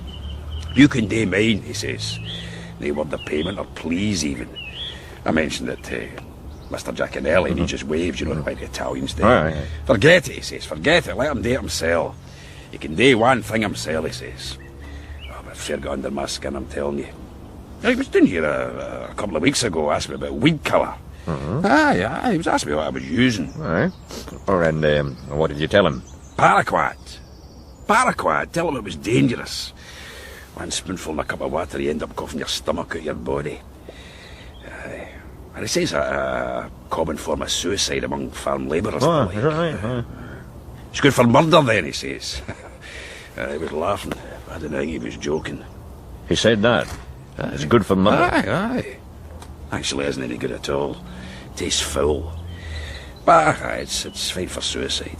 Then he was down here Wednesday last day, looking for a saw. A good woodman's saw he was after. I lent him mine, put a new blade in it for him. I used it for the roses. An old rose stem's as hard as any wedge you'll find. Oh, I know that from own experience. The thing I lent him would cut through anything. He still got it? No, see, he hasn't returned it. See, that was a problem with Paolo. Giaconelli's let him away with too much. I mean, if you want a healthy growth, son, you've got to do some cutting back. There's nothing in the ground, sir. Nothing of interest in the undergrowth here that we can see. Right, Sergeant, thank you. If you'd like to make a start in the house now. Very good, sir. Right, lad. It's a sad day, this. I gave my life to this garden. Been here for me now, not my age. Been in for Betty Fulton either. And yeah, I don't think we would have worked for Paolo or his brother come to that. Has Paolo got a brother? No, Mr. Giaconelli's got a brother. He's a right lazy idiot. Met him once. To think he might inherit this lot. But he's sick.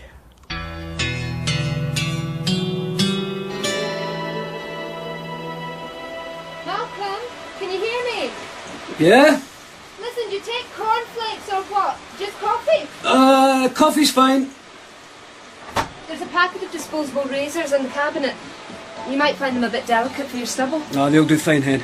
I'll leave the one I use aside. Thanks. I'll keep it for you, for next time, okay? Yeah, sure. I really appreciate this. I didn't think I'd be staying the night. You could have fooled me. Oh? You know what I mean. It's your manner. Just the way you... I know, it's a real handicap. Yeah, and I should have listened to my mother. So what time do you finish work? Oh, whenever. I'm on 2 to 10 in theory, but it depends on the situation. You think a woman's work's never done? Try the police. One of our guys last week, fairly new, finishes a night shift at 6, and he's asked to attend a situation that's just come in. Well, he volunteered, but you know what I mean. Anyway, he's on that until midday. He's told to attend the case conference. That wraps at 2, so he's doing a full extra shift. And he's back on night shift again at 10. I get the feeling you're trying to tell me something. Will I see you after 10? Sure. You haven't got a spare toothbrush?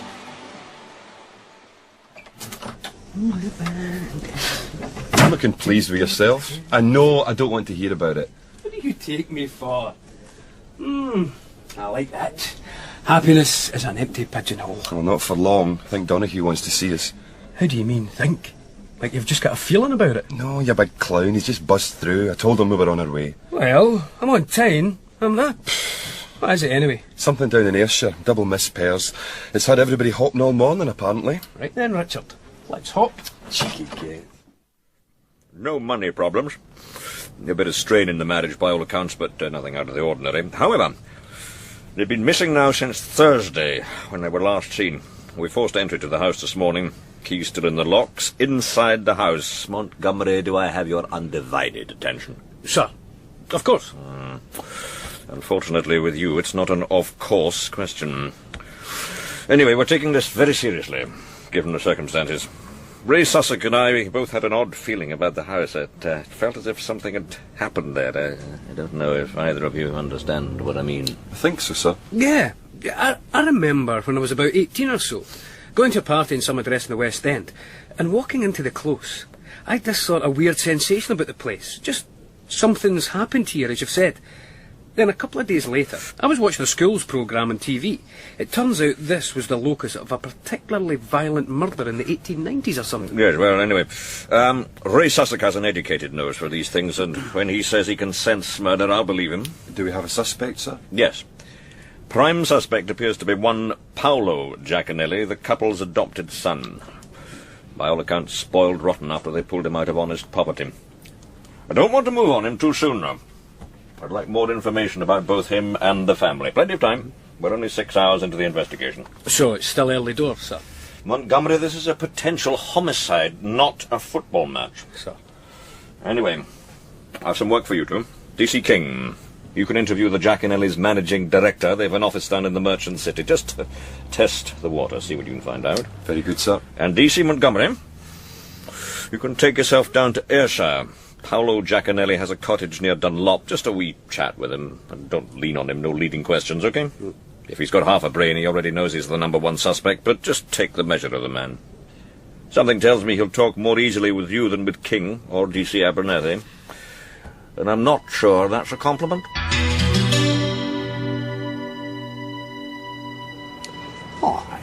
I think Giaconelli just picked a name out of a hat. Rhymed Unlimited. Bit too English for my liking. But he didn't want his own name in the letterheads or anything. Wanted the fortune, but he could do without the fame. Should, man, should. So tell me about Rhineturn. Oh, well, what do you want to know? It's been with them for 30 years, you know. Just about. See, when I started, you already had 10 restaurants in the greater Glasgow area. Biggest and best in Paisley, of course. There's this thing about being a Paisley buddy. The Italian guy drives a red Alfa Romeo and his wife's got a pink one. They call themselves Paisley buddies. God, that kills me. So it does, kills me. What's he like to work for? The short answer, he's a bastard. I don't get a pension after all this, you know. Near 30 years with him, and I'm on the rock pile at 65, if I make it. Anyway, you want to know about the company. Well, the first executive decision Giaconelli made after I joined was actually to stop standardising all the premises. That sounds funny, I know, but he decided they should all look as if they're all one-off family businesses. Like, instead of rotating staff, for instance, he'd keep them all in the same place, so each restaurant would build up its own atmosphere and its own regular punters, you see. Sounds like a smart move. Do you think we could close that window? Sure. Oh, it was a smart move, all right. Do you know what he did then? Surprise me. Nothing. He did absolutely nothing. Just sat back in his arse and got very, very rich. You know, if he wasn't a human being, he'd be a weasel, or even a rat, worse.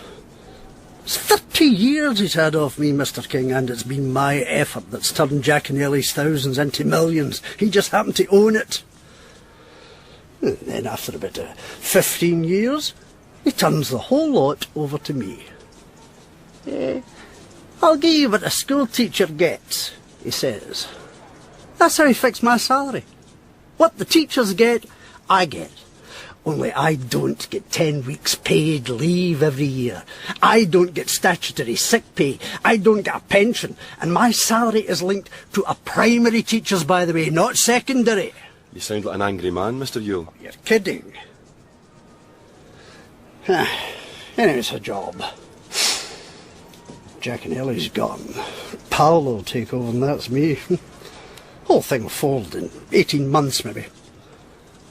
I'm 55 years old. I've got 3 daughters at the university, for God's sake. And that pal's got no nose. He's got no, what's the word? Acumen. Yes, acumen. Look, I want employment just until my daughters are off my hands. After that, I can go back to peaches and jam if I have to. So what about Paolo? Why, weasel number 2. It's been coming in here the past few weeks, you know, looking at the books. Oh, yes. Getting very interested in the size of Daddy's empire. His young Paolo. Want to know what it's all worth. What he's in line for. So how much is it worth? Oh, depends how you look at it. Paolo's worth nothing. He'll die in poverty, same as he came for. We tried him at work here, you know. Did more harm than good. We ended up paying him to stay out the road. And I hear he'll wind up like Giaconelli's brother. I didn't know Jack and Ellie had a brother. Aye, twin, would you believe? Stayed and governed somewhere. May as well have been another planet. Name's Giuseppe. Oh, it looks like his brother, but that's where the resemblance ends. Lazy. I mean, really bone idle, that man. Doesn't stop him thinking as the whole cheese, though. You don't like him either, then? No, tell you the truth. Though I'd rather see him in the business than Paolo. Oh, I can just hear that, you know. Can't use you anymore, George. Here's a month's salary. Thanks for all you've done over the last 30 years, but I'm taking over. And then he'd sell it off bit by bit for the cash. What sort of cash, would you say? It's a going concern. Oh, sell out to any of the big hotel chains for maybe around 5-6 million. Here, look, did you think we could have that window back open? I mean, this heat's going for me here. Well, we've not much more, Mr. Yule. When did you last see the Giaconellis? Oh, I don't know. Thursday, possibly Friday. Mr. Giaconelli looked in one of those days. Just for a second, of course. Mr. Yule, could I have a note of your address, just in case we need to get in touch again? Aye. 56 Conisborough Road, Easterhouse. Easterhouse? That's right. Not bad for the managing director of a company worth 6 million, is it? 3 apartment council flat, travel to work in the 41 bus, read the Financial Times while I'm at it. Do you mind if I ask a question, Mr. King? Go ahead. It's about the legal position. I mean, what happens if the Giaconellis don't turn up? I mean, if they're dead and their bodies aren't found. Well, as far as I understand, they'll be presumed dead if their bodies haven't been found within 2 years, and at that point their estates can be disposed of under the terms of their will. The insurance companies won't pay out, though, unless they see a death certificate, and they don't get issued without a body. So if you commit murder for the life insurance, you need to make sure the body's found, and that suits us just fine. Dead men tell plenty of tales. Anyway, why do you ask? I'm anxious for my job, Mr. King. Means I've got maybe 2 years before that spoilt idiot puts me out to grass. It's not enough. It's not enough to see my daughters off. You wouldn't benefit in any way yourself from Mr. Giaconelli's death. No chance. I mean, he did once say that he'd see me all right, but he was miraculous at the time. People say anything and drink. No, I don't reckon to benefit. Not me. You don't mind if we sit out here, Mr. Montgomery? I'm doing some whitewashing, as you can see. No, that's fine. Lemonade okay? Yeah, thanks. So, what do you want to know? You'll be speaking to George, I suppose? We're speaking to everybody. You can take the kid out of the ghetto, but you can't take the ghetto out of the kid. I dare say he'll lay that one on you. I dare say he will. Well, no matter what he says, Mr. Montgomery, everything was in place before he joined my father's company. It was my father that built it, took all the risks and decisions. All George had to do was keep it supplied. I mean, if the business was a motor car, George could take no credit for its design or construction. He was the chap who made sure it didn't run out of fuel or lubricant. If my father was Mr. Royce of Rolls-Royce, George Yule was the petrol pump attendant. You try telling him that. Oh, I dare say the man knows the business inside out, but if he went, he could be replaced. Plenty of white-collar doilies around. So, your parents, when did you last see them? Thursday? Yeah, I called the house on Thursday. What sort of relationship did you have with your parents? As good as any, I expect. Has its highs and lows, you know. Is this an interrogation? No. Should it be? I'm just asking you how you got along with your parents. What would an observer say? How would I know? Ask the observer. I will do that. Well, if you want the truth, no, things weren't all that great. They won't let me forget my roots. Same as George Yule and Mrs. Fulton. They can't ever forget what they did for me, the big rescue operation. Yeah, we had a few fights. Fights? Rows. Never came to blows. Raised the roof, though. Yeah. So, I imagine you'll inherit a fair bit if your parents don't turn up and have to be presumed dead. That's right. In 2 years, as I understand. You've done some homework. This is something I know. A chap at school lost his father whilst at sea in a yacht, and it was 2 years before he could claim the property. There's nothing sinister in that. Anyway, I'm in no hurry. I'm 25, there's a big world out there. I want to do some serious travelling. Meanwhile, I get an allowance and take an interest in the company. George can keep things ticking over till I get back, then I'll let him go. He can dig his allotment, if they've got them in Easterhouse. Or watch the afternoon telly, racing from Chepstow. The business has got to move with the times, Mr. Montgomery. The staff are expensive, the food's expensive, the profit margins are thin. I reckon we could sell the whole kit for 5 or 6 million. Go into fast food outlets, corner sites of car parking, city centre sites. Cheap food, cheap staff, huge profits. Well, that's some vision. Parable of the Talents, Mr. Montgomery. You remember it from Sunday school, don't you? One of my father's favourites, that. To him that hath shall be given, and to him that hath not shall be taken away, yea, even unto 10,000-fold. Very fond of using it in old Giuseppe. Yeah, his snowball rolled and his brother's didn't. You know, his brother still lives in Govan. Well, he's a life form in Govan. Don't know if you'd call it living. Giulio and Giuseppe. Identical upbringing and opportunities. One went up the ladder, the other slid down the snake. The drink, of course. Ah, I see. It's a familiar enough story. You don't happen to have Giuseppe's address? I can give you it. You know him well? Met him on a few occasions, that's all. They were twins, but not that close. No, I gathered that. You know, I really love this country in the summer. There's really no place like it. Aye. As long as you're at liberty to enjoy it. Can I ask you what your movements were over the weekend, Mr. Giaconelli? As exact as you can make it. Well, I've been here. Alone? That's right, all weekend. I walked down to the village on Saturday evening, had a pint, walked back once the bar started to fill up. You know, that point when you're touching too many elbows. Did the same pretty well Sunday lunchtime. And that's it? Yep. And apart from the punters in the bar, you saw no other person over the whole weekend? Nobody came to the cottage and I didn't visit anybody. It's not much of an alibi, but it's the best I can do. Anyway, I don't need an alibi, since the burden of proof rests with you chaps. I don't have to prove I didn't do it. You have to prove I did. Oh, I'm aware of that, Mr. Giaconelli. But it's also in your own interest not to invite suspicion. I can cope with that. Well, thanks for the lemonade. It was very refreshing. We'll keep in touch. I'm sure you will. I'm not going anywhere, and do you know where I am? At home, whitewashing my cottage. Yeah, nice stuff, whitewash. Makes a good impression. Just watch you don't fall off the ladder. Do you think he could kill? He wouldn't be the first person to murder his boss. No, sir, I don't think so. I mean, I suppose he has reason enough to strangle Giaconelli, with pleasure, but he struck me as the kind of man that needs his resentment, almost as a reason to live. And if he did something about it, he'd lose that reason? Possibly. He did say something about Giaconelli seeing him all right, but he didn't expand. I guess because Giaconelli didn't either. I think he expects maybe a few raindrops from Giaconelli's will, and the main deluge will fall on Paolo. Montgomery, you got the impression Paolo wanted to hurry things along? Yes, sir. He's impatient. And he knows he might have to wait another 20 years before the deluge, as Richard calls it. 6 million quid buys an awful lot of motivation.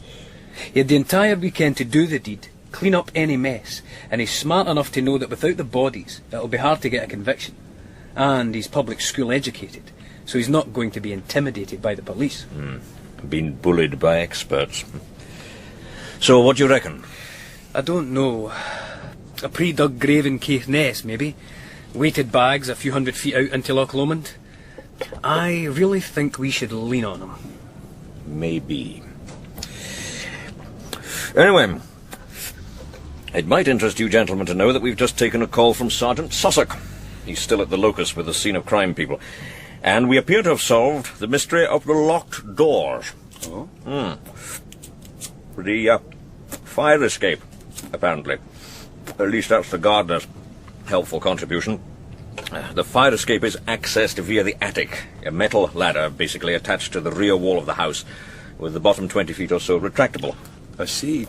So you climb down the escape till you get to the retractable section, release it, and make your getaway. Well, normally it's retracted after a drill, and because it's never been used in anger, as it were, somebody climbs back up it and pulls the bottom section up after them, then hooks it onto the fixed section. Are you with me, Montgomery? Yes, sir. All the way. Anyway, Ray Sussex noticed the fire escape, but thought nothing of it because it was in the retracted position. Yes, sir. I'm not sure I follow. Well, the solution appears to be a pair of ordinary stepladders kept round the back of the garage and usually chained. I think I can see what's coming. Yes. The chain's gone, and the ladders have been moved, going by tracks left in the grass, the gardener's eagle eye, it seems. So, our boys at the Locust used these steps to access the fire escape and check out the retaining hooks and so on, which were pretty well rusted, and found that they had been disturbed, probably within the last few days. Was that what you had in mind, Montgomery? Pretty close, sir. So, does that mean he did the murders in the house, carried the bodies outside, presumably to a vehicle, then went back in and locked all the doors from inside, and then left by the fire escape? It's like some sort of game. Yes. And it's a further pointer, I think, to Paolo Giaconelli. It would take very detailed knowledge of the house to figure all that out, and from what you say, Montgomery, it sounds like his style. However, I'm beginning to feel curious about Mr. Giaconelli's underachieving brother. How was it your chap described him? The man with the stuck snowball? Aye. Mr. Giaconelli? Aye. Police. Detective Sergeant Sussex. I'd like a word with you about your brother. Aye, right. But you'll need to be quick. I'm due to collect the wages for the swing park. You watch TV a lot then? It's never off. Take that seat if it's going to bother you. That's the wife's chair. Kids sit in the settee when they visit. I thought they were at the swing park. That's the grand wains. I'm watching them. Do you think you could turn it down a bit, Mr. Giaconelli? Okay. Thanks. Well, I've called about your brother, as I said.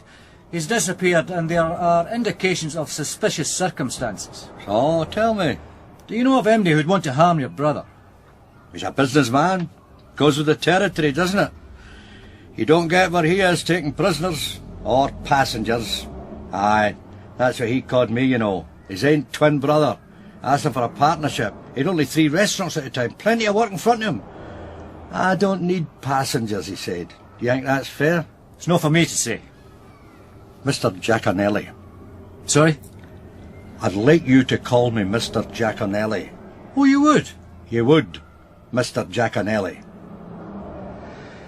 Okay. Since we're looking for information, Mr. Giaconelli. That's better. And it's not as if I benefit any for the will. I'm a signatory, you know. I mean, I've witnessed this signature with mine. And if you do that, you don't inherit anything, right? That's my understanding, Mr. Giaconelli. I got a couple of thousand for that. Big deal. So who does benefit from the will, Mr. Giaconelli? Who? Who do you think? Haven't a clue. Mr. Giaconelli. Haven't a clue.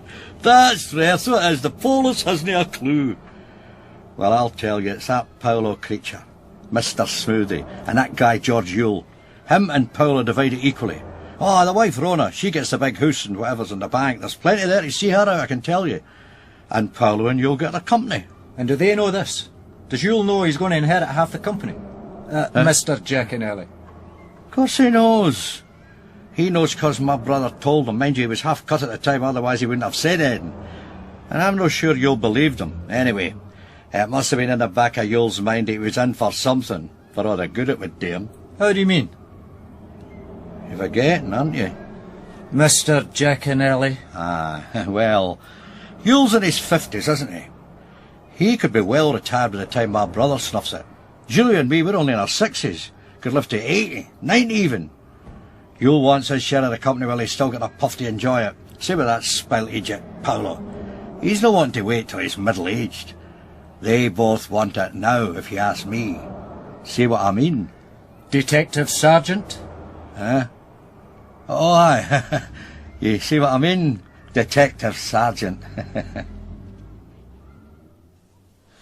You're in early? What, 9:30? Aye, I suppose I could have walked, but a bus came, so I jumped it. I think it was obeying a whim. Certainly not a schedule. God, have you seen this? Please write on both sides of the paper and make all calls in off-peak time where possible. Yeah, and they're firing out a bit of paper to each cop in the division to tell us that. Is that hypocrisy or what? So, DC King, what's cooking? Usual. Burglaries and joy riders, so-called. More like death riders. The big one is 2 people disappeared. Donoghue and Ray Sussex think there's a code 41 in it somewhere, but so far there's no bodies. A restaurant owner and his lady wife. Yeah, I heard that on the radio. Sounds like it could be a long haul. You fancy a coffee? Nah, I won't sleep if I do, thanks. And I'm getting home in time tonight for once, all written up and everything. Yeah, well, spare a thought for us poor night shifters. Oh, hey, we all take our turn, Tony lad, we all take our turn. Oh, and who knows, this will maybe brighten up your night. That'll be for DC Abernethy's attention, Elka. I'm clocking off. Cheers. Nice one. This is a message just in, Tony. Member of the public insists on talking only to CID and wouldn't say what it was about. Well, did he give any name? A Commander Brill, I think. He's coming in person, driving up all the way from Dunlop, he says. Dunlop?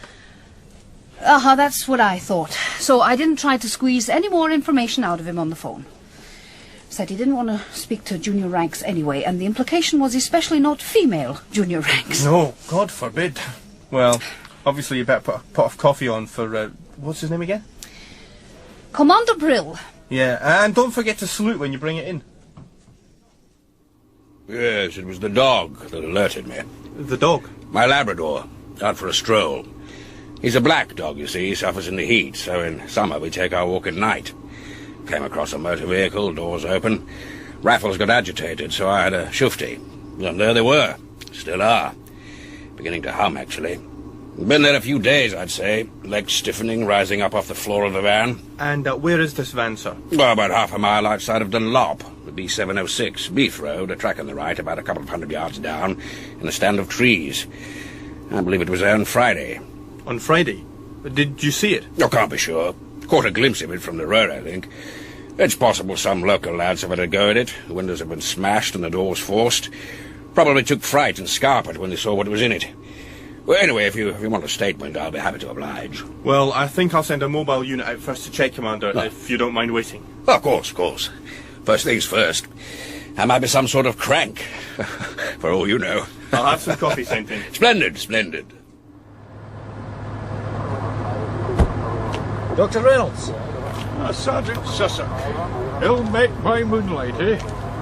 Oh, I see you've been busy. Well, that's the local force, Doctor. They had the generator and the lamps in place before I got here. And this was reported, what, 3 hours ago? Yes, local resident. Drove all the way up to Glasgow to tell us about it. He's possibly been here since Friday. Yeah, I'd say that. Going in a state of putrefaction.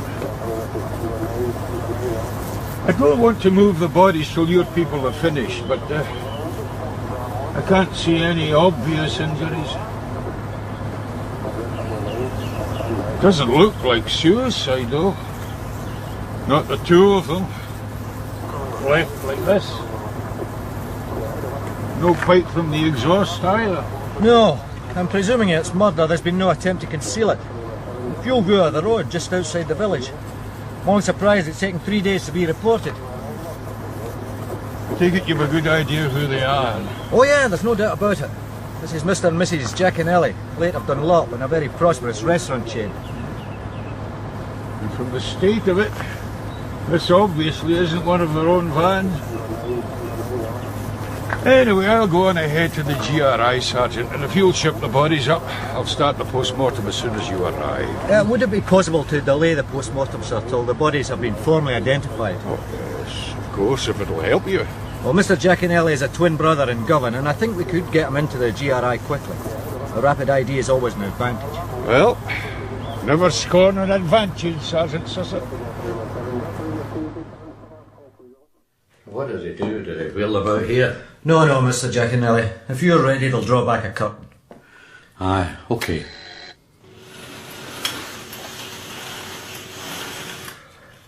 Now, sir, is that your brother Giulio Giaconelli and your sister-in-law Rona Giaconelli? It is, that's right. They're a funny colour, but that's them. You're sure about that? That is your brother, Mr. Giaconelli? Oh, you bothered I'm no upset? Well, just a bit. Well, why play games, eh? There was no love lost between me and Giulio. Being twins doesn't mean you had to like each other. And I'm in for a wee fortune. I'm not going to put on a long face, am I? How do you work that out? Mr. Giaconelli? Well, I'm just putting 2 and 2 together. The cop that brought me here, he said my brother had been found in a van near Dunlop, right? And that's where Paolo lives. We're aware of that. Well, I've told you you'll benefit from Julia's will. It's him, Paolo, and Giorgio. They share it 50-50 eventually. Oh, but that's no use to them. They want it now. So why should that make you happy? Because you can't profit from a crime. That's true enough. And it's obvious, isn't it? Paolo and Giorgio murdered them to get their wee paws in the dosh. A conspiracy, isn't that it? To speed up the process. It's been done before. Ah, but they've been rumbled. Nobody's been rumbled yet. Matter of time. And so they get done for murder. And no matter what Julia's will says, they can't profit because they filled them in. So the company passes to the next nearest relative. That's me. And that's the law.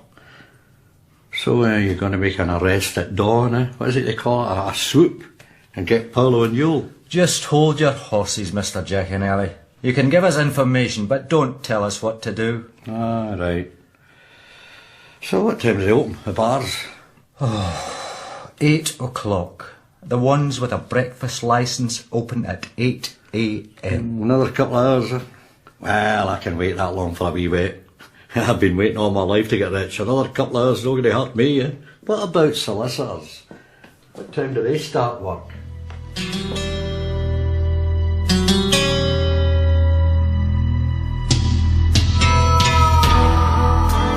Yes. No other cause of death, I would say.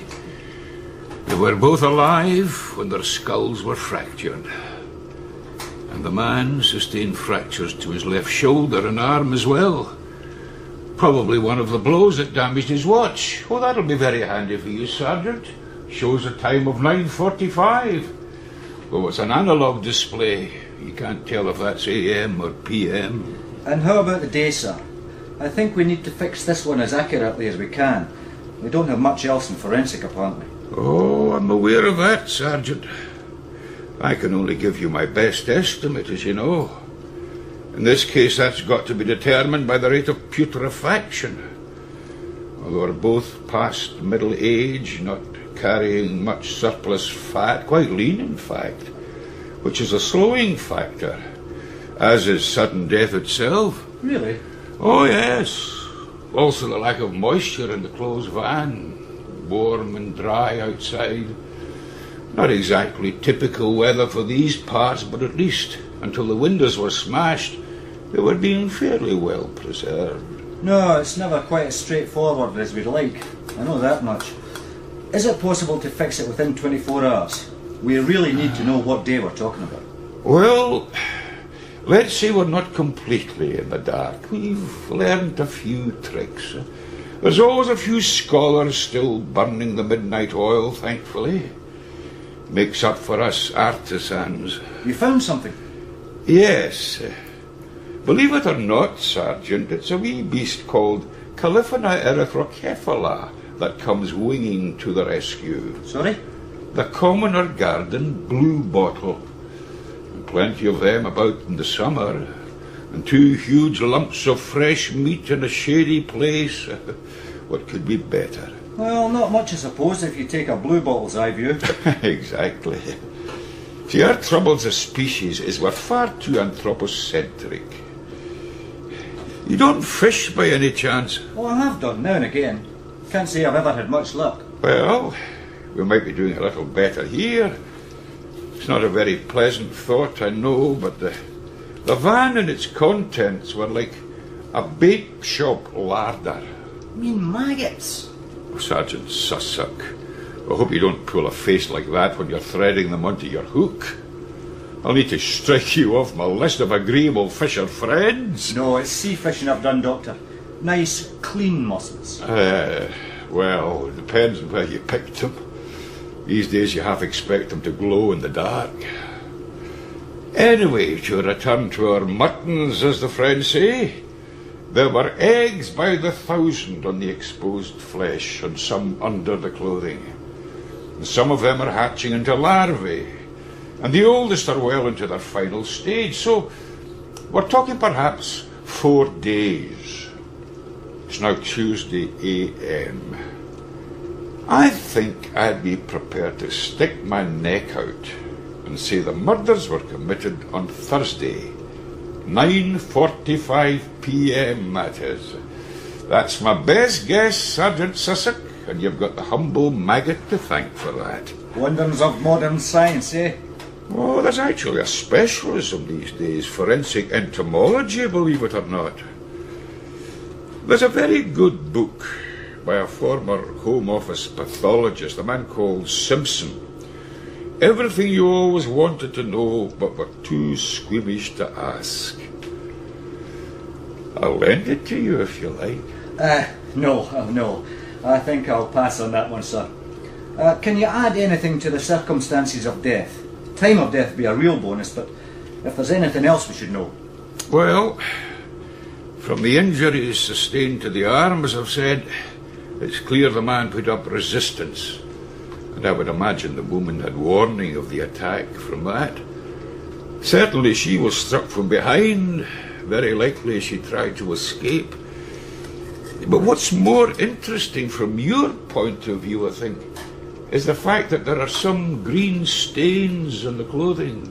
Very obviously grass. So they might have been attacked while they were sitting in the garden? It's possible.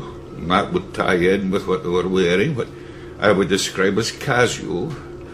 Going no place in particular, and not expecting visitors. No, not that kind of visitor for sure. So that would also explain why we found no trace of violence in the house. No blood. Not so much as a doily out of place. Apart from the business with the fire ladder, we could have saved ourselves all the effort we've put into combing the house. The murderer wouldn't even have needed to ring the doorbell. Well, it's speculation, of course. And it won't come out quite like that in my report. It never does, as you know. No, I understand that. And I really do appreciate your going off the record. Yes, it's not an unreasonable inference from such evidence as we've got. Mr. and Mrs. Giaconelli taking their ease, sitting in the garden, enjoying the warm evening. The bees buzzing, going off shift. Night-scented stock.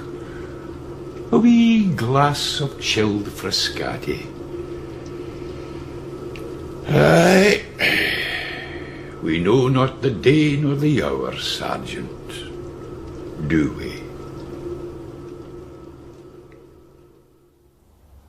Mr. Giaconelli. Mr. Montgomery, what can I do for you? I'm afraid I have some bad news for you. No, you haven't. Giuseppe phoned me this morning about 9 o'clock. He was a foo, as they say in Ayrshire. Kept me on about solicitors. and nobody would see him without an appointment. And he told you why he wanted to see a solicitor? Oh, yes. I gather my parents were found in the back of a van not too far from here. Mr. Giaconelli, can you tell me where you were on Thursday last, between 9:30 and 10 p.m? In the pub, I should think. Yeah, either that or else on my way home from the pub. Any witnesses? I suppose so. Plenty of people. It's a small bar. Doesn't mean to say I was noticed, though. So you're going to be charging both myself and George Yule with the murder? Sorry? Oh, that's what Giuseppe tells me. Nothing sure, he said. No, I think that's rushing fences a wee bit. I'm relieved to hear it. We'd appreciate it if you'd stay close to home, though. Oh, sure. Wouldn't want to leave the whitewashing half done, would I? Coming. Sir, that's a call from the desk sergeant over in M Division. The Leyland van details match a vehicle theft from a garage in Lint House. Right, Elka. See if DC King's available. Tell him to get over there fast. When was the theft reported? Thursday, sir. Taken off the garage forecourt the night before, apparently. The owner couldn't believe anybody would steal it. We could tell him, couldn't we? You see, the problem with this place is you can drive the motors right off. No wall or anything between you and the road. And you'd left it out in the forecourt overnight? Well, I don't have the room. I've got practically all my stock sitting out here. I always have. And as you can see, these are going to be sitting out all night. Unless I get lucky and still 14 motors this afternoon. I take the rotor arms out as a rule. You didn't take the rotor arm out of this van? Yeah, I mean, I beat up Leyland Sherpa on its second time around the clock. Who's going to steal that? Silly question, eh? I've heard sillier. But you did lock it? Oh, it was locked. Got the keys in the office still. So anyway, you've found it down Ayrshire someplace, have you? Yeah, it's sustained a wee bit of damage. Local Ned smashed the windows and forced the doors. It'll mend, but we'll have to keep it for a while, I'm afraid. I thought it was worth a bother. It's part of a bigger inquiry. Actually, to tell you the truth, I'm surprised you bought it. Listen, it was a steal. I mean, the guy practically gave me it. How do you mean? This wee guy was desperate to sell it. God, he'd have taken in for it. As it was, the money I gave him would have bought a round of drinks, and that's about it. You don't think he kept a set of keys and stole it back himself, eh? Maybe he does that whenever he's short of drink money. You don't happen to have his details, do you? Oh, I have them somewhere. I can tell you the address off the top of my head, but I remember the name. It was Italian, you know. Something like Giaconetti or Giaconelli, something like that.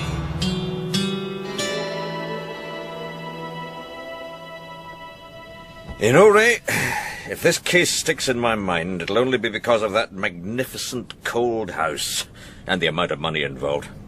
Otherwise, it's just another cheap, nasty murder committed by somebody that can't see past their own nose. Certainly nasty. Well, Montgomery and King should be lifting Giuseppe about now. If he's been hitting the breakfast bars since 8, he shouldn't give them any bother. If he's not too fou, I'll give you the pleasure of telling him his ship hasn't come in. Aye. Going to the bottom, more like. Well, finish your coffee, Ray. There's plenty of time. And I presume we'll give Paolo and Jewel the good news first, then the bad. Oh?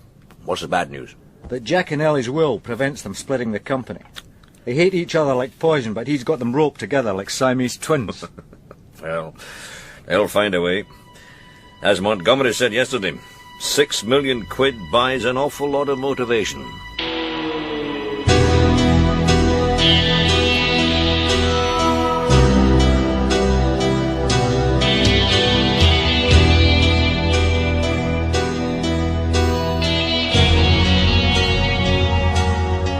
In The Ladder, the part of Detective Sergeant Ray Sussex was played by Jake Darcy, D.C. Abernethy by Andrew Conlon, and D.C. Montgomery by Frank Gallagher.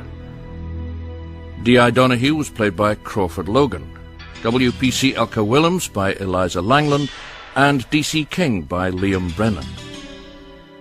Dr. Reynolds was played by Gerard Slevin, the garage owner by Dave Anderson, and Mrs. Fulton by Kate Kearney. The gardener was Alexander Morton. Sarah, Astrid Wilson, Yule, Charles Kearney, Paolo, Richard Greenwood, and Giuseppe by Phil McCall. Other parts were played by members of the cast. The Ladder was written by Peter Turnbull, dramatised by Stephen Mulrine, and recorded on location in Glasgow and in our studios in Edinburgh. The director was Hamish Wilson.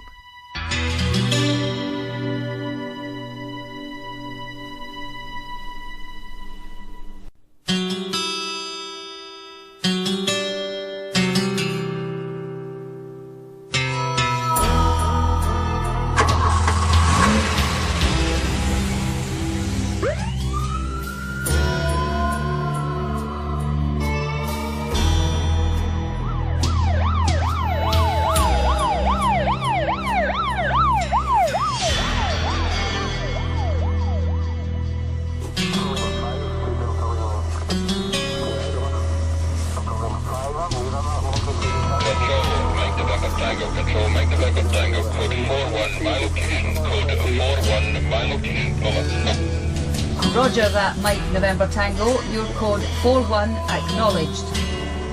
P Division, code 41. P Division, code 41.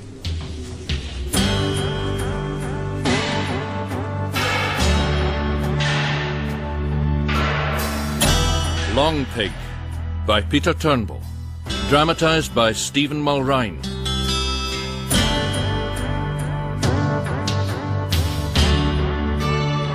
Long Pig.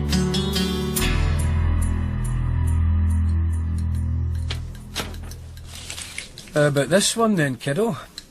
A feast is for laughter. And wine maketh merry, but money answereth all things.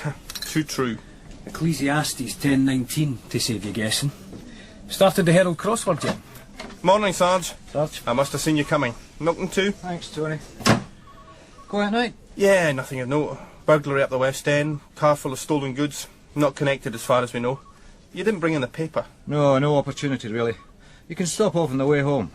So, you've nothing to hand over? Not a thing. Well, 6:02. Aye, Sarge. That's it. If anything happens now, it's all down to me. No reason why it should, Sarge. If it hasn't happened by 4 AM, it won't happen till midday. Yeah, that's what you told me when I started in here. CID. Yep. Oh, right, let me get the details. Malcolm, chuck us a pen. Right. Right.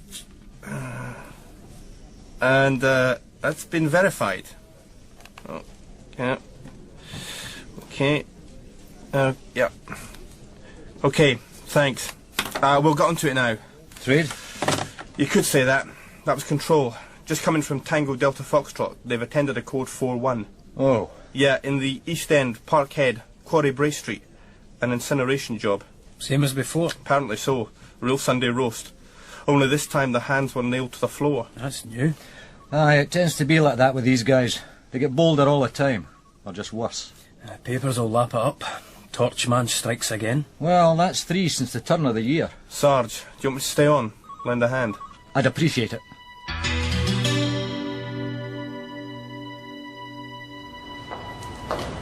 Hello, CID, is it safe to go up? Yeah, it is. If you've got a strong stomach. Seen this kind of thing before? Fires, yeah, plenty of times. No, I mean this thing upstairs. This thing that's waiting for us. No? Well, if it gets too much, leave the room. I can tell you this. If it's anything like the other two, I will be hanging around. I saw the photographs. No, the same, son. Photographs don't smell for a start. Hello, is that the police? Yes, sir. I'm the station officer, senior fire officer at the Locust. I called you in. I'm afraid the circumstances are clearly suspicious. The incident took place in the room to your right there, the sitting room. You'll see what I mean by suspicious. 2 seats of fire in opposite corners, 1 deceased adult in the centre of the room. No other persons in the flat. The fire is out and there's no danger of further combustion. This is for the notebook. Yes, I know the drill. Do you mind if I have a note of your names? DS Sussex, DC Abernethy, P Division. Thanks. Well, I'll make it 0632. Agreed. So, it's all yours, gents. We'll be hereabouts for an hour or so yet. I'll take that time to get the appliances packed up, but we won't need to come into the close again. We've evacuated the entire close. That's them all out on the pavement. The ones in the top flat were in the middle of a bender. They're still holding their cans of super lager. Probably think this is all down to the DTs. Anyway, they're wanting back in. And they can come back in as far as the fire service is concerned.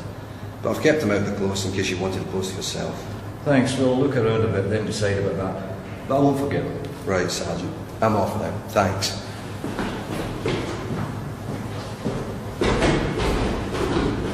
Right, son. Come on.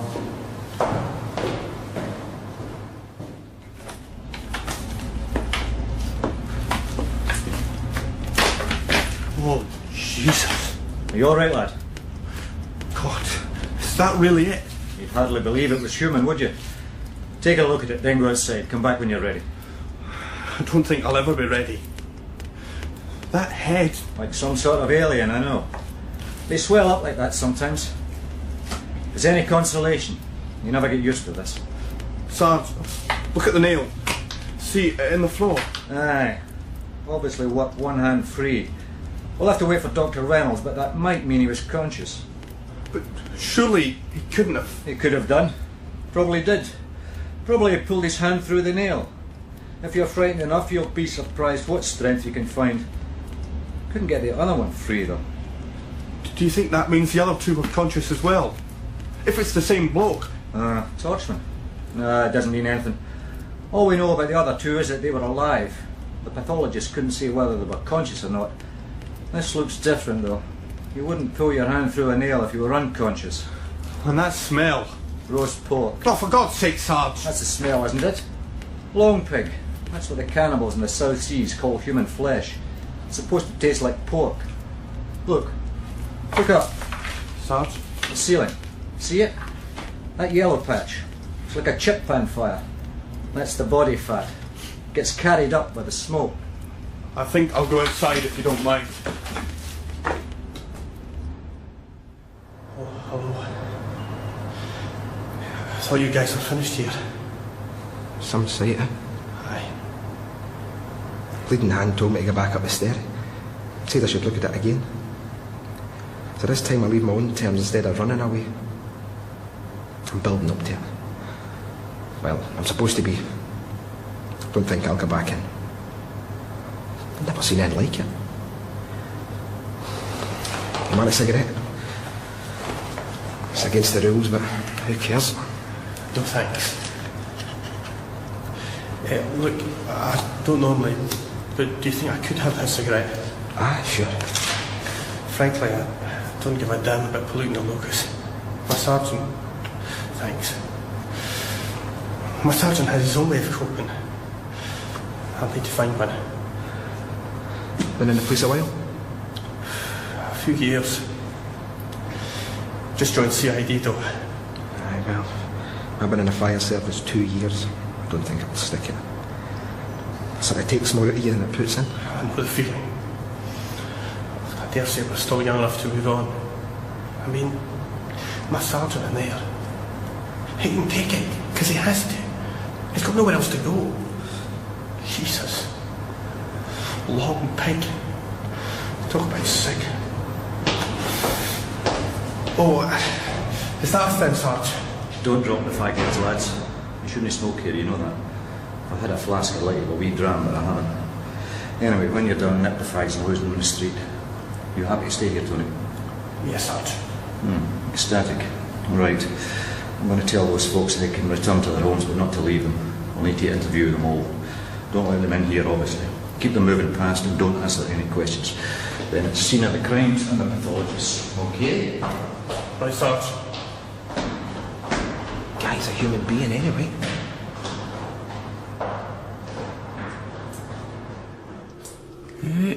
You have to think of this as a thing, as opposed to be able to deal with it. Gets through the professional detachment, doesn't it? It does, though I'm surprised to hear that from you, sir. Well, it's the great leveller. I mean, death by fire. It doesn't much matter what you look like in life. Charged to this degree, all your features are destroyed. The body shrinks, the skull expands. It's a grisly job at any time, and I'll freely confess to you, Sergeant, this is the one form of death that really frightens me. Yeah, me too. I can think of very few worse ways to go. Professionally, I see as many varieties of death as I'm sure you do, but this one never fails to reach me, yes. Any idea of his identity? He's believed to be one William McBride of 227 Corrie Bray Street, Parkhead. That's going by the name on the door only. We've still to satisfy ourselves that this is McBride, but according to the neighbours there was just one occupant and he called himself McBride. William McBride, as in the song. Do you know it? Flowers of the Forest, and not the border ballad. The one about the death of a soldier in the Great War. Well, good morning, William McBride. Do you mind if I sit by your side? I can't recall it in detail. Oh, yes. I see from your grave you were only 19 when you died. Was it quick and clean, or was it slow and obscene? Beat the drum slowly, play the fife low. Oh, that's the one. A beautiful piece of work. I remember it from the folk clubs when I was an undergraduate. So, here lies William McBride. Well, I can't tell you if he was only 19, but my guess is a little older. The neighbours described a man in his middle years. Oh, you know, the mouth's always my first port of call. It's a real mine of information. Age, ethnic group, social class even. All from the mouth. Facial appearance also. It's amazing. Oh, it is documenting your observing. No more amazing than your work, I should think. Mr. McBride's upper left molars are missing. Front and bottom incisors. He would have had a toothless appearance in life. Most likely he did all his chewing on the right side. Possibly false teeth. Oh, there's no evident dental work. Oh, he may well have lost his incisors because of trauma. A man with a violent history, perhaps. at the low end of the social scale, not bothered about his appearance. Now, if this guy lost a tooth, he just accepted it. Quite possibly no dental records. Anyway, I'll extract a tooth, an upper molar, I think, and do a cross-section. And that'll give us his age, plus or minus a year. Well, that's always something. And I'll send the lower jaw to the School of Dentistry, of course, on the off chance. If he has had any NHS or even prison work done in his teeth, they'll be able to match them. That's only if they have records of William McBride, mind. They can tell you if they're his or not, but they can't search for matching records. Not as sophisticated as you chaps. Fair enough. Now, Sergeant Sussex, the problem with immolation victims is that we have to decide whether it was a living person or a corpse that was burnt. The fire might have been sent to conceal the actual cause of death, for example. And he was nailed to the floor. Indeed, sir. Well, that's not like the other two. This Torchman, as I see they're calling him. No, they appear to have been overpowered, certainly, but no enforced restraint. They were very frail, though, elderly. Mr. McBride presumably had some strength left. What's your reckoning of the cause of the fire, Sergeant? Well, so a scene of the crimes people are on at the moment. No, your own observation. I mean, I made mine, but I'd appreciate your point of view. 2 seats of fire, close to the victim. Well, in the other 2 cases, there was only 1 seat of fire, but again, close to where the victim was found. Yes. Nailed to the floor, and 2 seats of fire. I was making sure of this one. He was doing that, all right. Hardly Breer's thinking about. But he made no noise. No reports of any. Somebody spotted the flames, that was the first alarm. Apparently a window blew out, but no, nobody heard any screams or anything like that. I see. Well, that would suggest he was already dead. Or at least unconscious when the flames reached him. But he did pull one hand free. We thought that indicated he was conscious. No, not necessarily. If the nails were driven in at a shallow angle and inclined towards the body, as indeed they were, then heat contraction would have been enough to pull the hand away. And the real problem with severe burns is that they can cause damage to the body which can easily be mistaken for ante-mortem wounds. This looks interesting. You care to have a look? I know, but look at this. Mr. McBride's throat, those black streaks, those are carbon deposits. Means he was still breathing when the fire was about him. And the colour of the blood. Looks fairly normal. Normal cherry red. And that's the second indication that he was alive. It'll also be polluted by carbon if he was burnt to death. We'll have to do a lab test, check the level of carboxyl hemoglobin in the blood. But I'll get the results to you ASAP, along with the estimate of his age. That'd be much appreciated, sir. Strictly off the record, can you remind me, the other 2 victims of this so-called Torchman, they'd sustained a fractured skull, had they not? Yes, they were thought to have been overpowered and knocked unconscious. Mind you, it wouldn't take a great deal of force to fracture an old man's skull. The bones are very brittle. Perhaps we'd better see if our friend here has a fractured skull. I suppose that might explain why there was no shouting or screaming. Yeah, he might have been blessedly out cold when the flames reached him. I do hope so. God. I'm sorry about this. I'm afraid the skin loses its pliability. It's known as heat rigor. It's not a pretty sound. Now, here we have a fractured skull. Same method? You chaps do tend to rush fences, Mr. Sussex. No, the problem here is that this could be a thermal fracture, not ante-mortem trauma. As you can see for yourself, the body reacts in strange ways when it's exposed to intense heat. Mostly it contracts. The spine arches, the knees bend, the hands, if they're free, of course, come up into what's termed the pugilistic pose. Forearms at chest height, fists clenched, etc.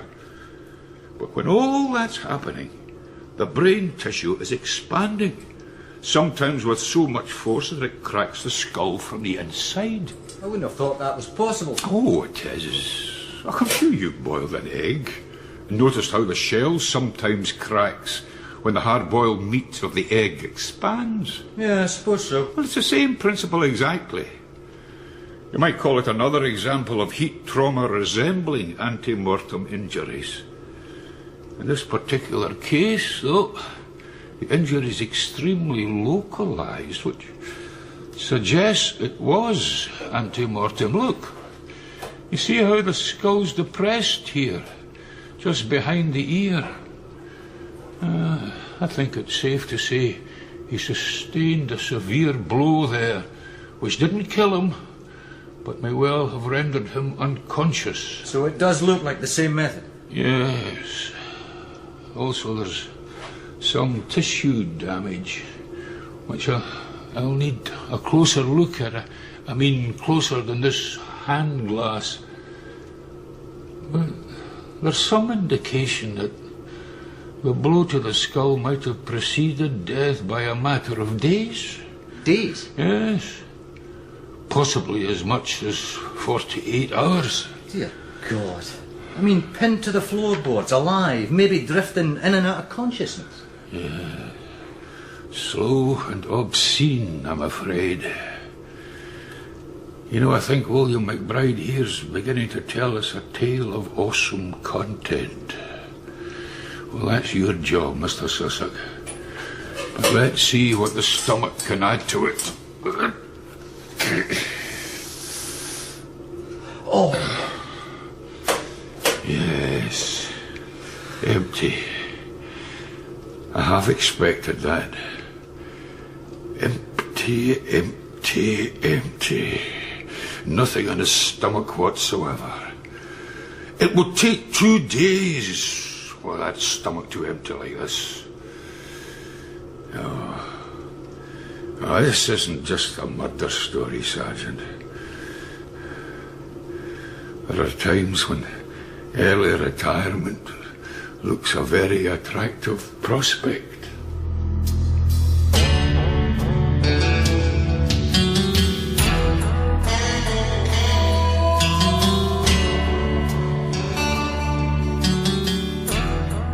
So, after that, I decided to try headspace analysis. Now, I don't know if you're familiar with it, but it's basically a method whereby debris is placed in a confined space and allowed to give off vapour. And then the vapour is then... Mr. Barnaby, if you could just give me your conclusions. Oh, yes. Of course, sir. But I thought I'd just explain how the vapour is drawn off and analysed. Anyway, I used a piece of floorboard for that near one of the seats of the fire, and we got a result. Really? Yes, indeed. Oh, and of course I double-checked the headspace analysis against a separate artefact from the debris, this time by the steam distillation process. Mr. Barnaby? Well, anyway, to cut a long story short, the result was the same. What result? Petrol. So, in plain speaking, the room was doused in petrol and set alight. Well, if you want to put it like that. But it wasn't really doused. That's a bit unscientific. Mr. Barnaby, that's exactly how I want to put it, and I'm not a scientist, so I dare say I'll get away with it. Now, can I have your written report? Actually, Mr. Donahue, I haven't managed to type it up yet, but well, perhaps you better go off and do that now. This is a murder investigation, and it would be nice to get it underway before the ashes go cold. Yes, sir. You wanted to see me, sir? Yes, come in, Tony. Mr. Barnaby's just going. Oh, and, Mr. Barnaby. Sir? Just fax that report through, save your legs. And my sanity. Right, Tony, have a seat. Sir. Yes, that was Dr. Kay's new assistant. It's a long time since I've had to talk with such a tiresome individual. My head splitteth asunder, I can tell you. Anyway, the upshot is that, you know, it is a long time since I've had to talk with such a tiresome individual. But the upshot is that the locus was doused with petrol in 2 places and set alight. So, in other words, much the same as before, except for the younger victim and the 2 seats of fire, of course. Yes. I mean, who is this guy? No prints, no messages to the papers, nothing. And we can't watch all the elderly men in the East End, not with our manpower. You know, Tony, what I don't like about serial killers is that they put you under so much pressure. That's 3 now, and we can expect a 4th and a 5th. And the victim's younger this time. He's spicing up the game. You saw the locus? Yes, sir. I'm writing up the report now. Sergeant Sussex and myself attended. The chief fire officer just pointed out the indications of suspicious circumstances and left us to it. Oh, suspicious is hardly the word. Where's Sussex now? He's at the GRI, sir, attending the post-mortem. Good. And what are your movements when you've written up? Well, home to bed, sir. I was supposed to finish at 6. Ah, yes, you're on the night shift. Of course, I hadn't realised. 11 a.m. Who's in the day shift? Sergeant Sussex, DC King, DC Montgomery's out as well. The sergeant asked me to phone him, get him to come in early. He and Richard are talking to the neighbours, I think. I see. Well, I'd like you to stay on, Tony.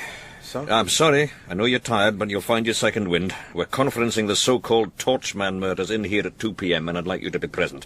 You can go home afterwards. I'll give you 5 or 6 hours before you're back on at 10. OK? Very good, sir. He was harmless as far as I could see. A toothless old chip. What did he do? Leave the gas on? Oh, he could take a good drink. My cousin went like that, God rest him. Come home with a good drink in him. Fancied a bite, so he put a light under the chip pan, went into the living room, fell asleep on the sofa and didn't wake up. The smoke got before the flames, so they say. But the house, oh, it was pure gutted. Oh, if he weren't wee chip pan. He'd be the same, I suppose. I'm not allowed to say what happened, I'm afraid. Do you know if he had any friends or enemies, Mrs. McCabe? Enemies? Oh, suspicious, is it? Foul play. Oh, well, I can't say. None that I knew, son. He kept his cell to himself, took a drink, as I say, but he didn't work due to his invalidity. And what was that? Oh, I don't know. But he got his jar on a Tuesday. See, my man, Tam, he gets his jar on a Thursday. Got it this morning, like. But Willie McBride, I get his on a Tuesday. So he was on invalidity benefit. That's how I know.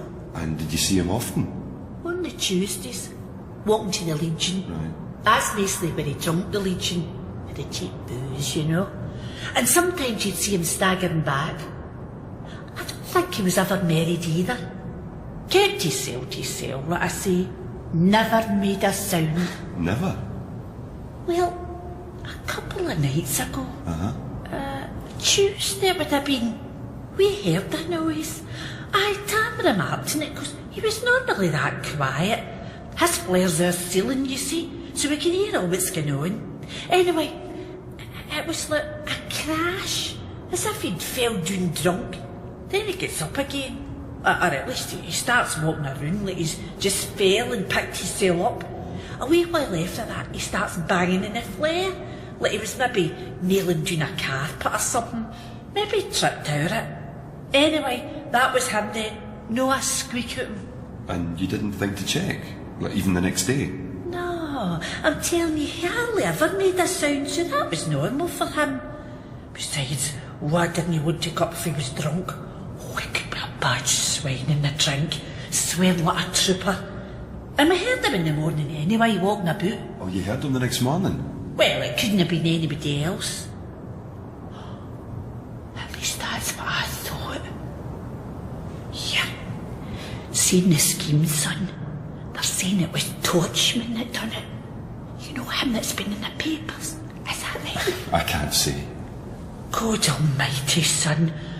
What if it was that Torchman up there and poor Willie? Mrs. McCabe, you say he had no enemies? No, none that I know. And what about family? Nah, none of they things either. Nobody's child right enough, eh? You could ask down the Legion. Aye, my mate's there already, Mrs. McCabe. We found his membership card in the flat. One sour old bugger, if you ask me. Came in every Tuesday lunchtime. Stayed till he drunk his fill. Sat in that seat in the corner, on his toad mostly. Don't know much about his history. What was he? Army or Navy? Neither. Not Air Force either. Oh, I thought the Legion only... No, you thought wrong. You don't have to be a serviceman. Willie had what's called associate civilian membership. Means he teamed up with an ex-RN guy in some pub out in the scheme there. He proposed him, and he was accepted. The RN guy moved down south eventually, and Willie worked his way into the bricks. He was only here for the beer, as they say. Never did anything for the Legion. Anyway, just came in here till his drinking money was shot. Well, I suppose you know what's happened to him. Had he any enemies? Nah, you need to have friends first, and he never spoke to anybody. Just sat brooding. So, was it this Torchman right enough? I've heard the gossip. Can't say either way. I mean, that's 3 in East End since January. Aye. So, when did Willie McBride join the Legion? Makes it sound like the Foreign Legion. Aye, you might be right. Oh, it would be about 5 or 6 years ago, something like that. I think he liked to fancy himself as an old soldier. How do you mean? Well, it's nothing you could put your finger on. But you got the feeling he never spoke because he wanted to forget his past. I mean, he never tried to pass himself off as an old soldier. Nah, he wouldn't have got away with that in here.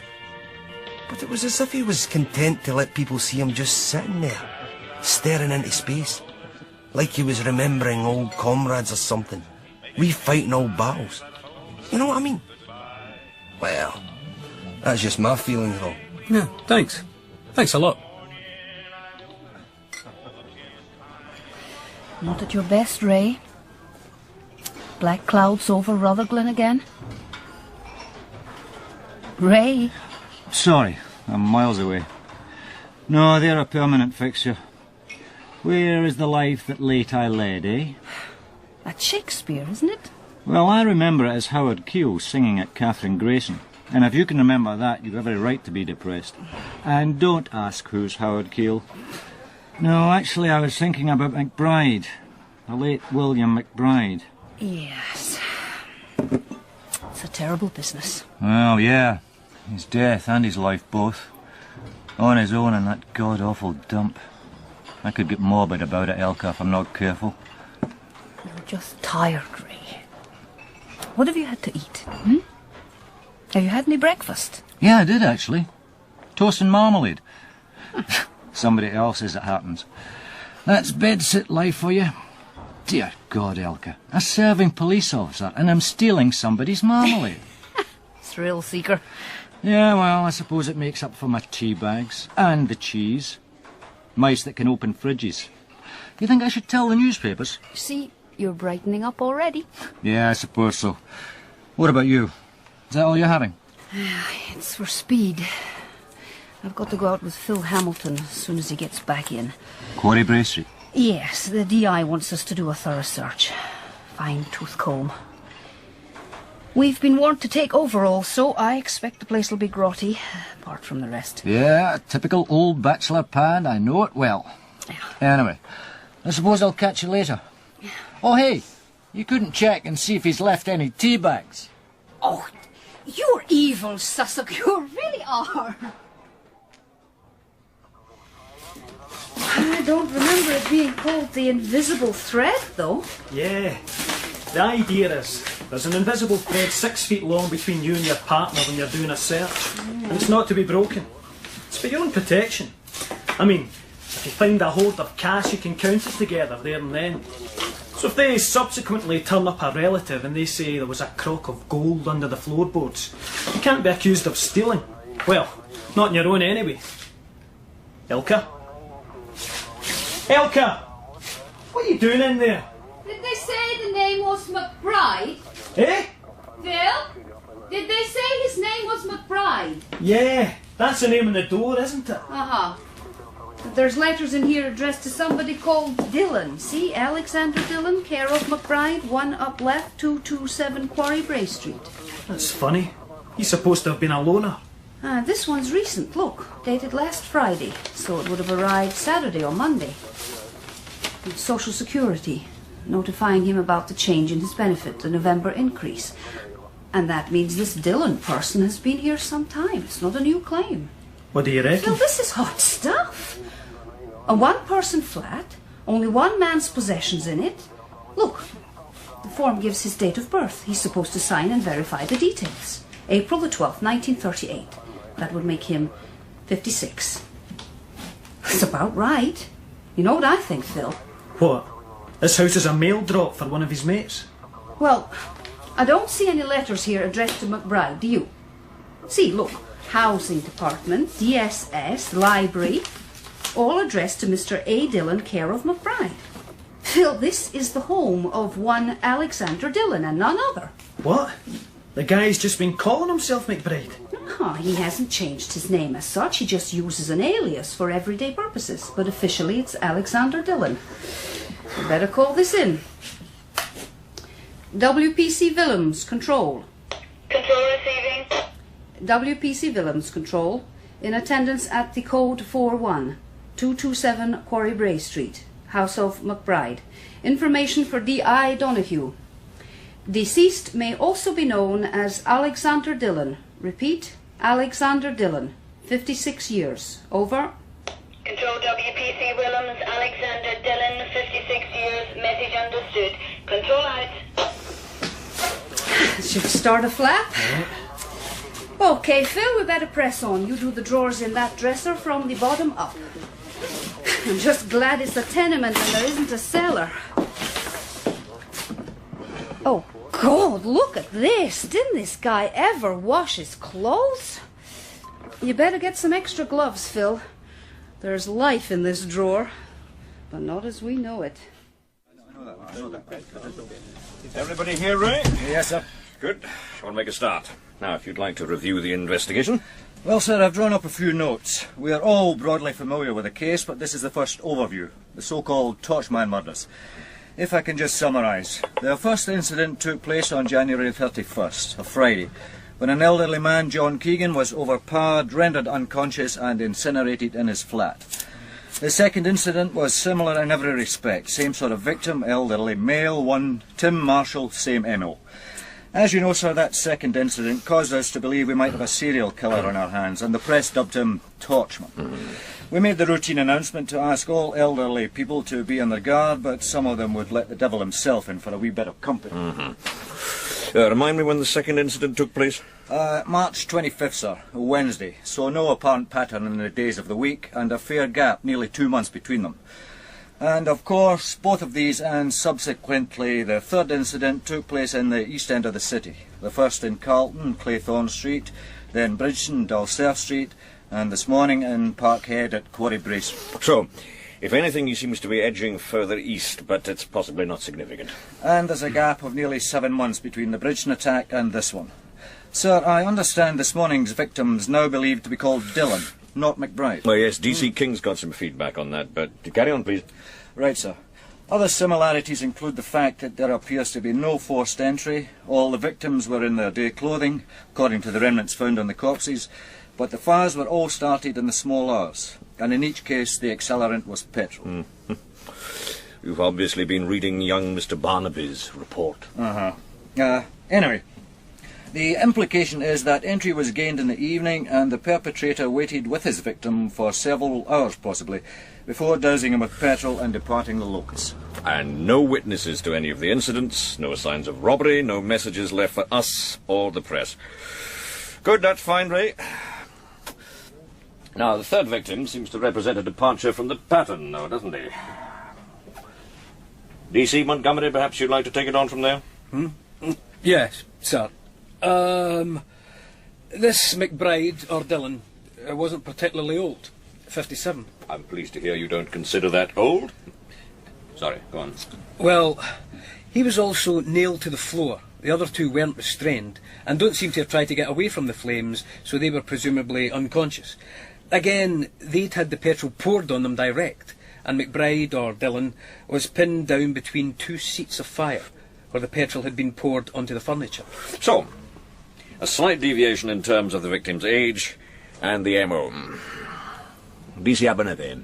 Well, sir, as I understand it, there's also the post-mortem evidence that the perpetrator remained with the victim a far longer period, probably 2 days, as against a few hours with the others. And there were no fingerprints at any locus, but evidence of gloved hands.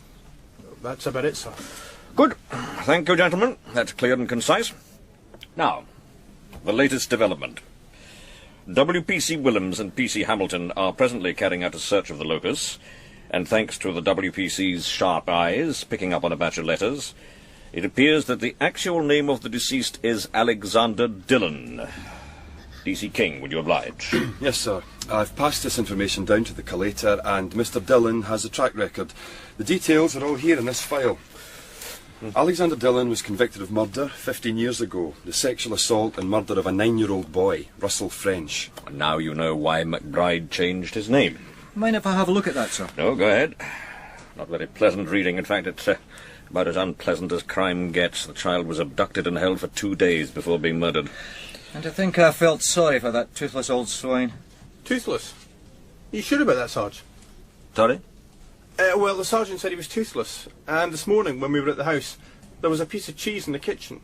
Well, there was a pile of unwashed plates and so on at the sink, and a lump of cheese with tooth marks in it. I'm almost certain. DC King, as soon as this conference is over, I'd like you to go to the locus and recover that piece of cheese. Right.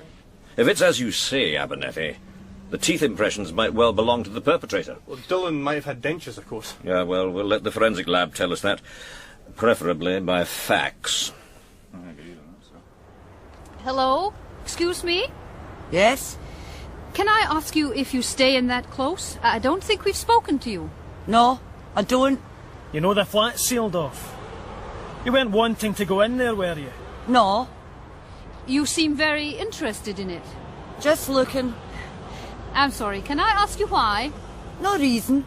I heard the wee man get killed. Uh-huh. Would you mind giving me your name, please, Mrs... What for? I'm sorry? Because you're acting suspiciously. Will that do? Looking at a burned-out flat is acting suspiciously. Your name, please. Do I have to give it?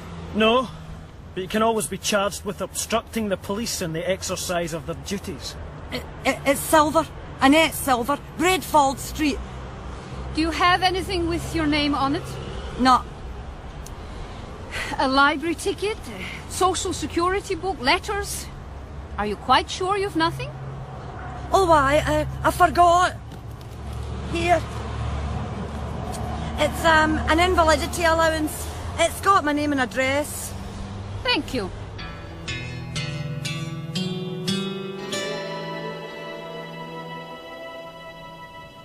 You know, the thought occurs to me. That 9-year-old boy would have had relatives. Dillon was discharged from the state hospital, what, 3 years ago? You think it could be a revenge killing, sir? Well, we've nothing else to go on at the moment, and it's just possible that the other 2 murders might have been camouflage. We imagine we're dealing with a serial killer, so we're not looking for the motive. And if the killer's doing a thorough job, we might expect 1 or 2 more Torchman murders just to cover his tracks. It's a bit far-fetched, sir, is it not? What do you think, Ray? I don't know, it's probably a blind alley. On the other hand, it might give us a line on all 3 murders. I don't see any other way forward, do you? No, not really, sir. No. All right, gentlemen. Worth a shot? Yeah, I'll go for it. I'll go for that one as well.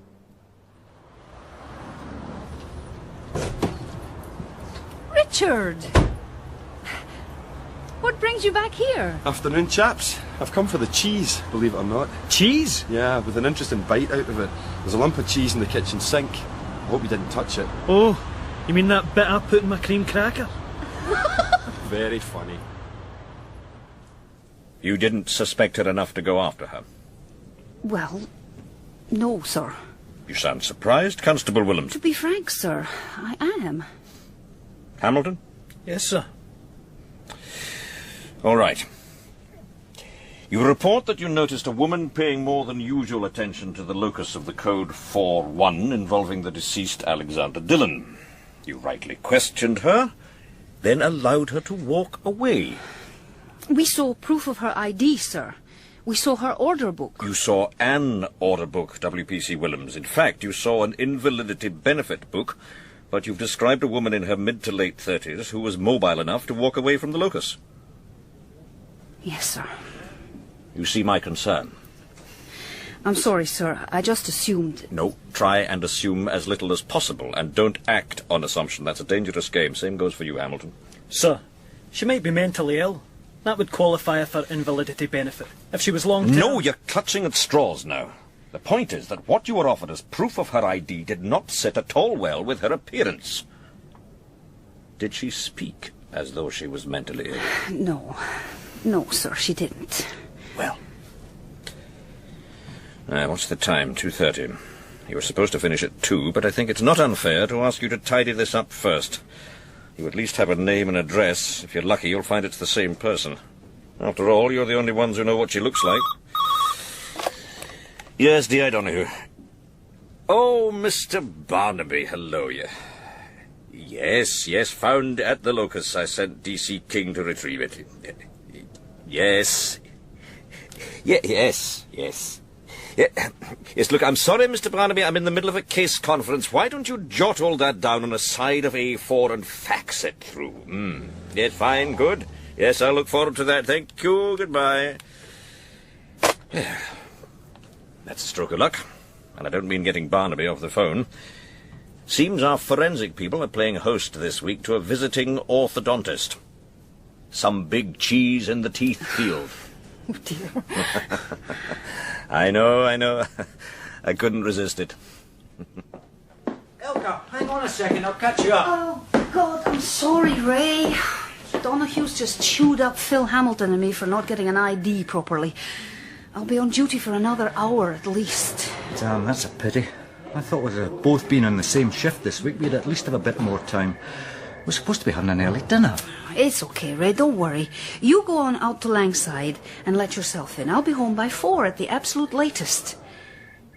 Oh, come on, old Sussex, don't look so woebegone. You can make yourself some toast, but don't start without me. Toast? Elka, where's all that touching concern you were showing me this morning? Does that mean it's all right if I borrow your marmalade? Ray, you're incorrigible. Nibble something if you have to, but I don't want you spoiling your appetite. Okay? Is that a promise? Appetite, I said. Come. You wanted to see me, sir? Ah, yes, Richard, come on in. I thought you should be the first to see the orthodontist's report on the cheese. Turning out to be a very ripe item. A woman? Front upper incisors sit badly, slightly overlap. Bottom left incisor broken, some bridge work. How does he work out as a woman? Oh, well. Late 30s, receding chin. I don't believe it. All that from a lump of sweaty cheese. Well, yes, that's my reaction. Well, Richard, what do you think? Is it possible? What, sir? The Torchman's a woman.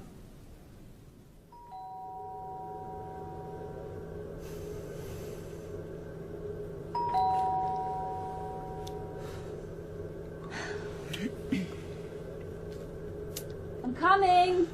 I'm coming.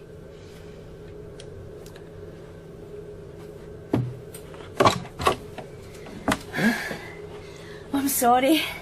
I was watching the TV and didn't bother getting into my chair. That's all right. Is this Annette Silver's address? Yes, that's me. What can I do for you? Miss Silver, do you live alone? Yes, I've gone solo from the hostel. Independent living, just myself. Is it to do with the burglary last year? No. Miss Silver, have you given your order book to anybody? No, just Sadie, my home help. She keeps it and cashes it for me every Tuesday. Sadie? Sadie French, I see. And where can we reach her? The social work department, I think. The Toll Cross office. Thanks. Thank you for your help. What, is there something up? No, Miss Silver. Nothing to worry about. Thanks again. Oh.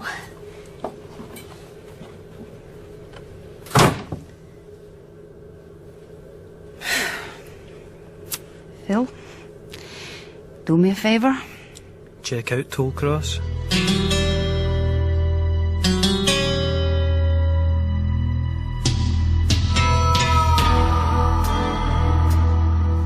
No, she isn't. Not at the minute, anyway. She only works mornings. You'll get her on Monday.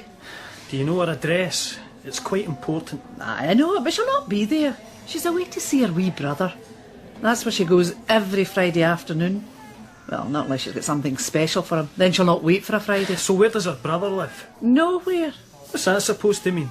What it says. He's up in the Western Necropolis.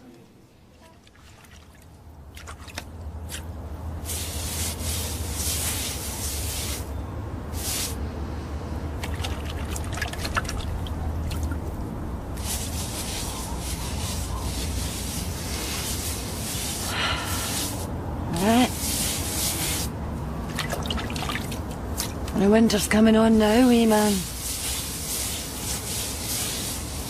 You remember yon way? Rain and dark nights, wee pal. We're in a long drag up to Christmas now. I'll be in my own as usual. I'm not complaining. I'll get a bottle of port. That'll do me. Just dig myself in for 2 or 3 days and emerge with a new year.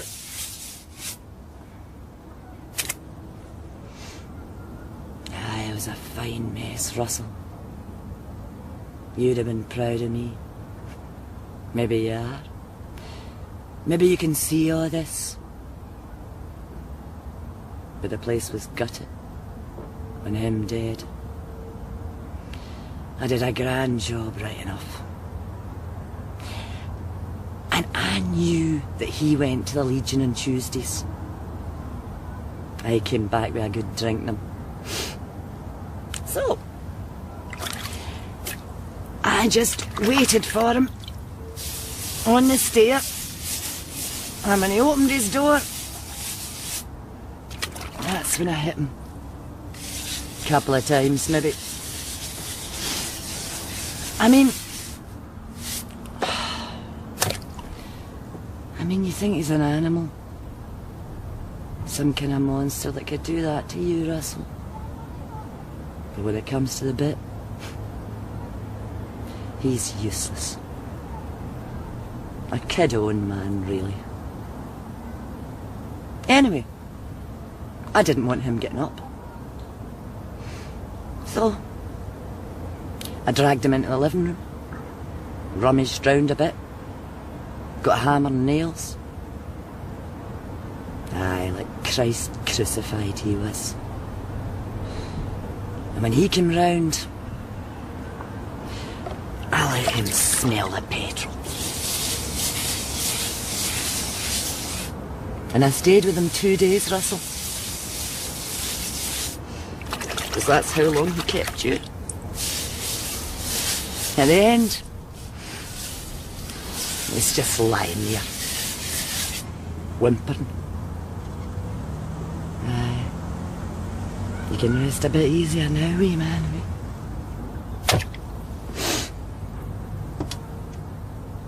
Hey, look at this, Russell. Can you see? The same ones that spoke to me earlier. I told you about them. I just wonder how they found me so quick. I mean, I used gloves. Got that off the TV. I'll try and get off as late as I can. If I'm not here for a year or so, you'll know why. At least I've told you. Just so's you know why. That's all that matters. Anyway, that's your stone all nice and clean now. It'll last a wee while. I'd better go and meet them. Oh. Aye, I don't want them near you. I don't want you to see your big sister getting lifted. Just you lie at peace, Russell. And I'll be back. Don't worry. Cheerio, wee man. Sadie French! It was a combination of things, since you're admitting to the third murder. That's the only one I am admitting. Do you think I could have a cigarette? In a minute, Sadie. We've got all night here, you know. I've been here all night already. And you haven't said how you knew it was me. You pushed yourself into the frame. Coming back to the locus like that. 2 police officers spoke to you, just doing their duty, and you couldn't satisfy them. And there's the cheese you had a bite out of. You can do that? Oh, yes. Oh, But since you're putting your hand up for this particular murder, it hardly matters. So it was revenge all along. Aye. After what he did to our Russell. He killed my parents too with that. And a wee bit of me. Well, you did the same, Mr. Donahue. Aye. He was mad, do you know, Sadie? Not responsible for his actions. Oh, no. Oh, no, Mr. Donahue. When he came round, after I'd hit him, and he found himself like that, nailed to the floor, and I told him who I was, and asked him if he could remember Russell, he knew all right. He knew what he'd done. And if he knew, he wasn't mad. He even said he was sorry. A madman wouldn't have said that, eh? Anyway, I don't care what happens to me. That's it. It's all tied up real neat now. We can all rest a lot easier. And I've got nobody. There's nobody out there to worry about me. Sadie, I'm sorry to hear that. And I can understand why you did that to Alexander Dillon. That's not to say what you did was right, but I can understand. But what about the other two men? What harm had they done you? You're still going on about that. I am, and we've got all night. You'll have an alibi for the other two murders? I might, but I live on my own and I don't keep a diary. So what was it, Sadie? Were you practising, Sadie, to make sure you could do it when it came to Dillon? I told you, I didn't do the other two. Or were you hoping to kid us on we had some nutter on the loose? I didn't do the other two. I mean, you can see why we're asking, can't you? All men, all living on their own in the East End. I'm telling you, I know nothing about them. All right. I read about them in the record, that Torchman thing. Well, that maybe put the idea in my mind. But what I'd like to do to Dillon. But that was it. Sadie, you topped two harmless old men so you'd get it right. I did not. Were you going to do 2 or 3 more, maybe? So we wouldn't look at Dillon's murder too closely? I didn't do them, I'm telling you. Oh, damn, they know they're not... Oh. See what they want, Richard, and it had better be important. Right, sir. This interview is halted at 02:11 on Friday the 28th of November to allow D.C. King to leave the room. You know, Sadie, off the record, the people we interview in this room, you either work for yourself or against yourself. And I have to say, you're doing yourself no good at all. Sadie, it's only a matter of time before you tell us. Can I speak to you outside, sir? Look, is it relevant to this inquiry? I believe it is, Then sir. tell me. Sir, Now, Richard. It's a code 41, sir. East End, just called in. An old man living alone, burned to death.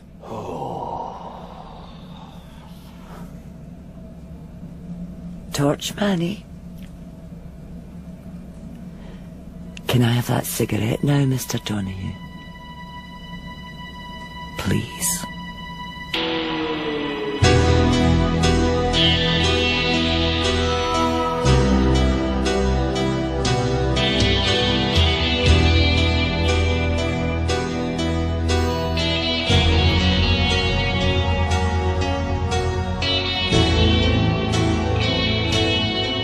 In Long Pig, the part of Detective Sergeant Ray Sussex was played by Jake Darcy, D.C. Abernethy by Andrew Conlon, and D.C. Montgomery by Frank Gallagher. D.I. Donahue was played by Crawford Logan, W.P.C. Elka Willems by Eliza Langland, and P.C. Hamilton by Martin McCarty. D.C. King was played by Liam Brennan, and Dr. Reynolds by Gerard Slevin. Fireman, Mark Cox.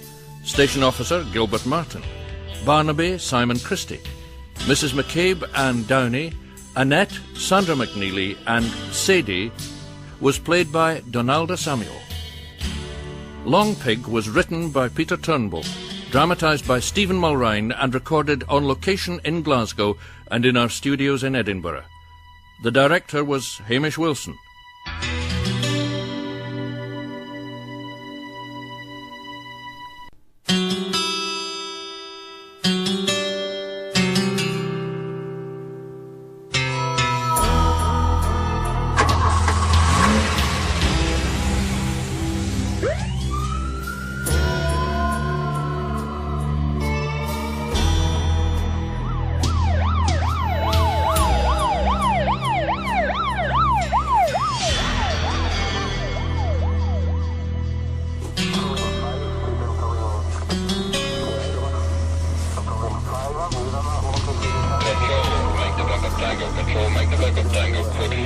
41, my location, code 41, my location, over. Roger that, Mike November Tango. Your code 41 acknowledged. P Division, code 41. P Division, code 41.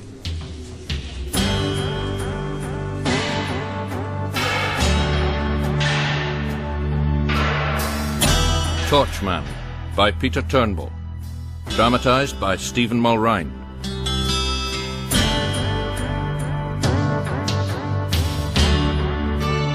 Torchman.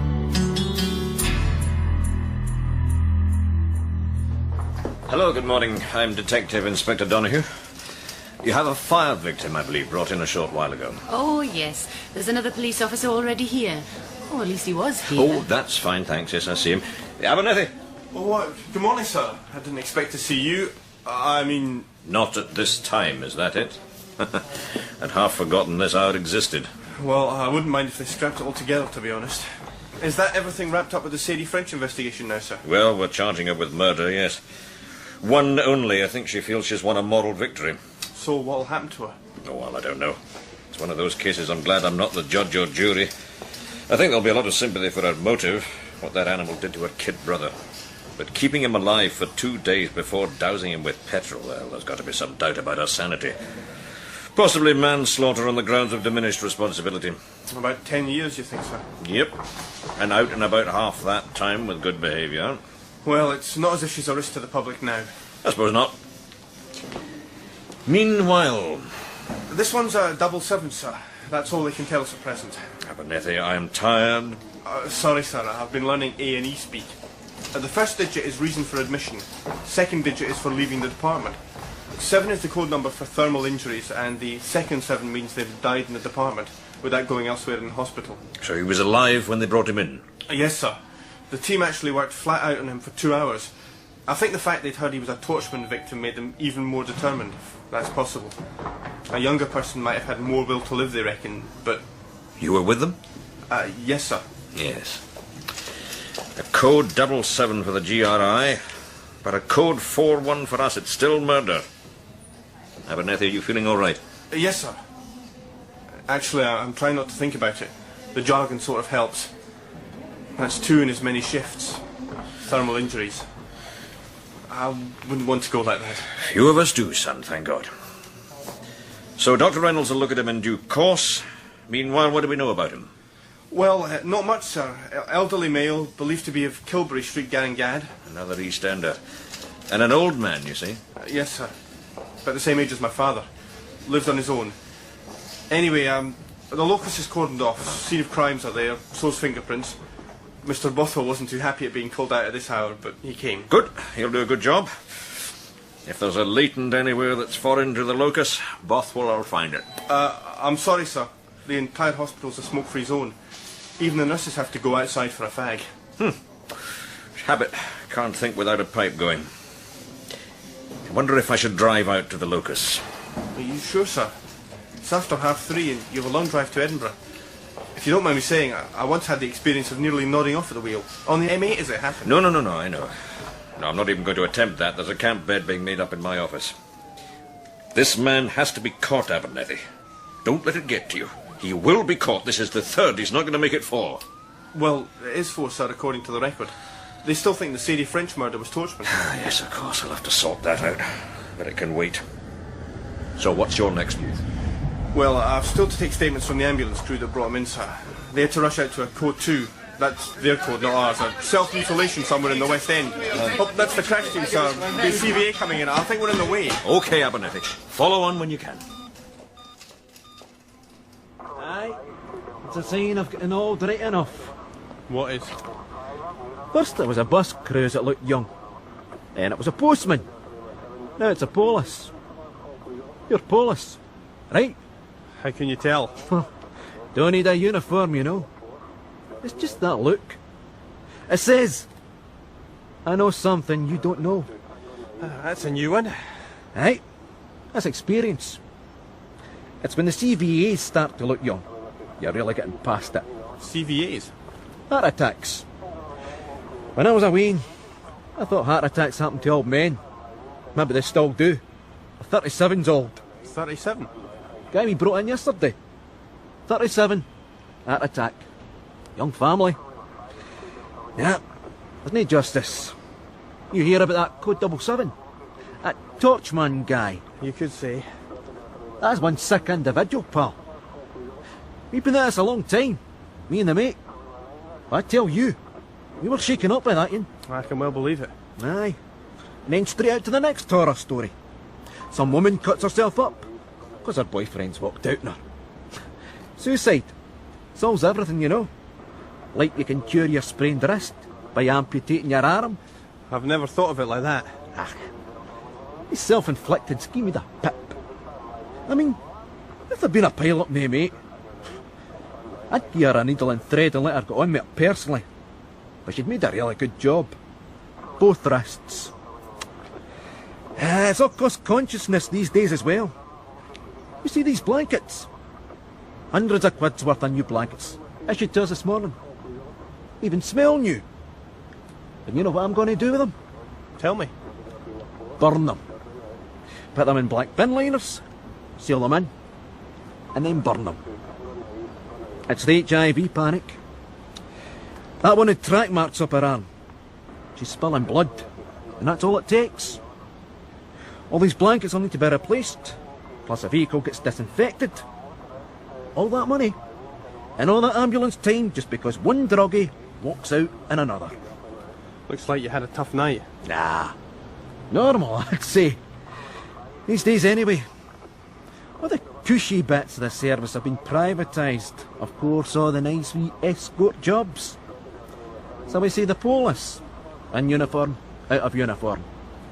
That's how I can spot yous. Can I ask you about the incident in Kilbury Street? Oh, aye. Yeah, I'll not forget that in a hurry. I can cope with most things. But thermal injury? See what fire can do to a person. I mean, I've seen guys with their legs turn to ash, and the top half untouched. Happens in enclosed spaces sometimes, like if a fire runs out of oxygen. That's where all that rubbish about spontaneous combustion comes from. Hellish, just the same. Oh, I can imagine. So, what about this morning? Well, your guys in the fire service were already there when we got them. Nearly saved them and all. He was burning the legs real bad up to the waist. Apparently a neighbour had smothered them, got the flames out. But there was a lot of damage. He was unconscious when we arrived at A&D. Died shortly afterwards, so I'm told. You didn't happen to see anybody? What do you mean, in Garngad? At that time of day? Listen, pal. The world and his mother were out in Kilbury Street. Especially when word got round it was a Torchman. Oh, hanging about in their cam and rollers and their slippers. Cans of super lager to keep out the cold. But you didn't see anybody in particular? Anything suspicious? Well, I didn't see anybody running away with a box of matches in their hands, no. But it's funny you should say that. I remember reading once that a racing driver can recognise a face in the crowd. You know, going past at 180 mile an hour. I mean, I wasn't doing anything like that. But we're travelling, you know. And I just catches sight of this guy under a street lamp in Royston Road. Looked like he was out for a run, you know. But a really weird look in his kipper he had. How do you mean? Well, sort of disappointed. I don't know how else to describe it. Like he was brassed off at us for being there. What did he look like? Sort of pointy features. What you would call rat-faced. You think he might have been coming from Kilbury Street? Well, that direction. He'd need to have got his skates on, mind you, if it was him that lit the fire. Nah, it's just weird. You couldn't give us a bit more on him? Well, like I say, I got a sort of fix on him. That wee rat face. And some sort of shell suit, or track suit. White trainers. What about his age? Within 5 years, say? A young guy. I'd say 18 or 19. He looked really cheesed off. That's what I remember. Inspector Donoghue? Yes. Hello, I'm Senior Fire Officer here. Campbell's the name. That's us finished now. There's no danger of recombustion, so I'll hand over to you if you don't mind. What time have you got? I make it 0347, right? 0347, yep, agreed. Another torchman then? Seems like it. We thought we had this one cracked too just this evening. Really? Yeah. We arrested a woman for the Parkhead murder. Yesterday morning. Oh, yes. Red Watch attended that one. We got the details from them at the changeover. This is Blue Watch. The shift nothing ever happens on, so they tell me. And you thought you'd got somebody for the Quarrybury Street fire? Yeah, we did. We do have, in fact. She's been charged. It was a woman, you say? Yes. Revenge killing. Pretty grim way to settle a score. We were in the process of quizzing her, would you believe, when this one came in. So she's not Torchman, unfortunately. No, not unless she's got hidden powers. Well, all I can do is wish you luck. This is one job that makes me glad I'm not a policeman. Incidentally, you know this was phoned in. Someone in the flat one up left, name of Chapman. The ambulance crew were going to take him in, treat him for shock, I think, but he's presumably okay. Oh, thanks, I'll put somebody onto it. Meanwhile, I think I'll hand this over to the scene of crime boys and head back myself. Pass the parcel for the minute. Aye, it's some parcel. We'll go through Kirkcardens, I think. Then take a turn along Woodlands. See what's still not in its bed. Tango Delta Foxtrot, what's your position? Come in, Tango Delta Foxtrot. Roger, Control. This is Tango Delta Foxtrot. We're just coming through Pinkston Road, headed for Cowcardens. Over. OK, Tango Delta Foxtrot. There's a domestic disturbance in Saracen Street. Tango Echo Sierra's nearer. They'll attend. Thank you. Over and out. Bully for them. Yeah, there's one thing we don't need, it's a domestic impossible. Hey, what's that guy do? Jogging by the looks of it. You see any tools? I'll pull up, will I? Aye, if you want.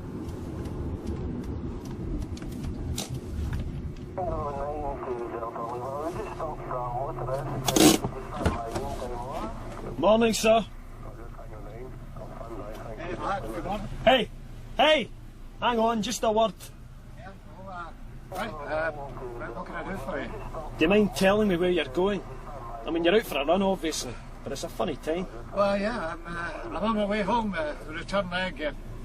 You get the roads to yourself this time of night. I'm training for the marathon, so I can't get to sleep anyway. I'm an insomniac, so this suits me. Uh-huh. So where is it you stay? Hamilton Park Drive, the West End, at number 11. That's some distance. So, how far did you run, mister? Did I get your name? It's Flowers, Thomas Flowers. Actually, I got as far as Black Hill and then I turned around. I usually do about 15 miles. Black Hill? Yeah. There was a lot of activity, fire engines and stuff. I thought I'd just call it a night. You didn't happen to see anything suspicious? No. OK, Mr. Flowers. Sorry to trouble you. You don't need a lift back to the West End. No, I get cramp. I've got to keep in the mood. Thanks, just a second. OK.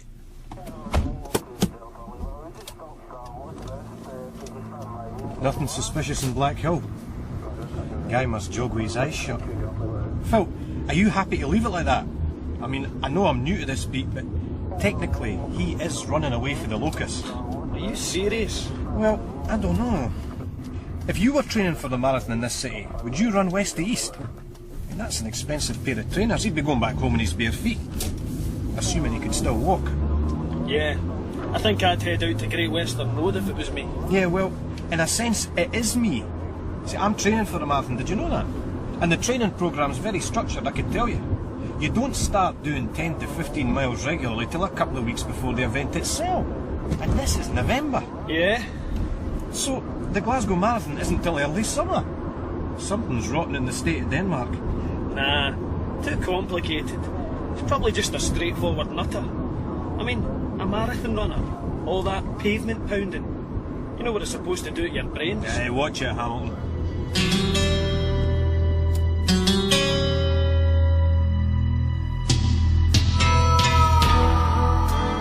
In you come. Just go in. He's in the living room. He's in a state of shock, but he'll no go to the hospital. I'm his daughter, by the way. You know we had a murder just above us last week. A woman and a man. Yeah, we know about that. And now this. Old Mr. Muir. Poor old soul. Dad, it's the police wanting to talk to you. Are you okay, Mr. Chapman? I'm DC King. Are you feeling all right? You know, I think your daughter's right. We'll have to get you to hospital. I'm fine. I'll be brand new after a wee sleep. You shouldn't underestimate shock, Mr. Chapman. That's what I'm telling him. Shock? No. Well, I've been in shock before. In the army. You should see a doctor. There's no need. Dad. All right, I'll go. I'll go. Just heard him yell. You know? I have difficulty sleeping. I heard him screaming. I went down the stair. His door was open. I heard him screaming. I could see the flames. He wasn't moving, just standing there, looking down at the flames. I don't know what I did. I flung something round him. I can't remember. I think I phoned the fire brigade. I don't know. I ran back down the stairs. Listen. I saw the guy that done it. You saw him? Aye, I saw him. Out in the street, running away. A young fella. Across the street, watching. Then he runs away. Mr. Chapman, can you give us a description? A young guy, as I said, wearing a tracksuit, one of the shell suits. You know, he wasn't moving. Just stands there, looking at the flames and screaming. You'll need to get him to the hospital. Just stands there. Like he can't believe it.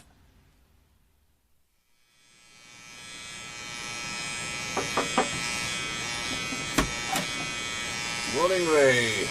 Is that coffee? Tis, sir. Ah, that's great. That'll sweep the last of the cobwebs away. You can fill me in on what's happened, if you like. Well, Mrs. Donahue phoned around 7:30 this morning. Oh, God, I forgot to phone her. It's me in the doghouse. That's okay, sir. I explained what happened and she drove over with a change of clothes for you. Oh, she did? Yes, sir. She dropped the children off at school and came straight over. And you didn't wake me up? Actually, at Mrs. Donahue's insistence, sir. Oh. What have I done to deserve this, eh? Yeah, help yourself, Ray. So, what's the state of play? Well, D.C. King's got a description from the neighbour that found Mr. Muir. Thinks it could be the perpetrator. Young man in a dark tracksuit, white trainers. And a patrol car stopped a man in the small hours at the same description. Stopped him? Yes, sir. PC's Hamilton and Piper spotted him in the Pinkston Road area. Thought it was a bit peculiar, somebody jogging at that time. Yes, in that neck of the woods, certainly. And they let him go? Well, they'd no reason not to, sir. D.C. King didn't get a description till later. They got a name and address, though. Oh, thank God for that. He gave his name as Flowers, an address in Hamilton Park Drive. And? Well, the address exists, but he doesn't live at it. Nor does MD of that description. Hamilton Park Drive's not much of a street, though. You'd probably have to live in the West End to know it existed. Oh, and Piper reckons he spoke with a West End accent. Oh, dear God, Professor Higgins, yeah. This case is lurching from one cock up to the next, Ray. Well, there's one other point, sir. Piper's a marathon runner, apparently, which is what this guy told him he was. And he doesn't buy it. Piper thinks he'll have a car parked somewhere in the centre of town. Oh, you think he jogs in and out of the East End as some sort of cover while setting fire to the lieges? What does the lad read, for God's sake? How would he carry the petrol? I mean, what have we got here, Ray? Leaving aside Piper's inspired guesses. Well, sir, we actually now have 3 descriptions, including one by the nearest thing we've got to a witness. Immediately after the incident, a thin-faced man, 19 or 20, wearing a black or dark-coloured tracksuit and light-coloured trainers.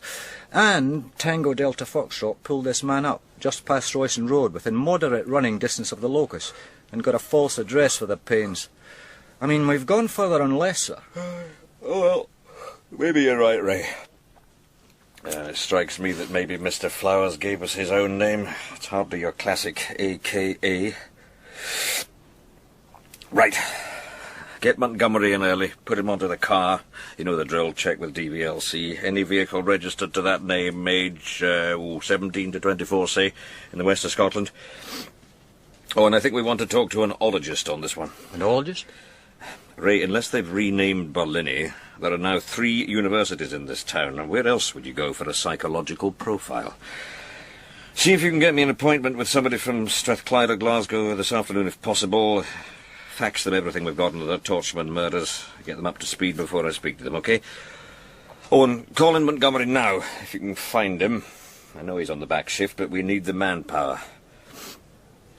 Now, anything else? Yes, Dr. Reynolds called from the GRI. He'll have the post-mortem report ready by noon. He'll look in on his way up to the Western. Good. Now, fresh clothes. Filing cabinet, sir. Top drawer. Of course. Where else would they be?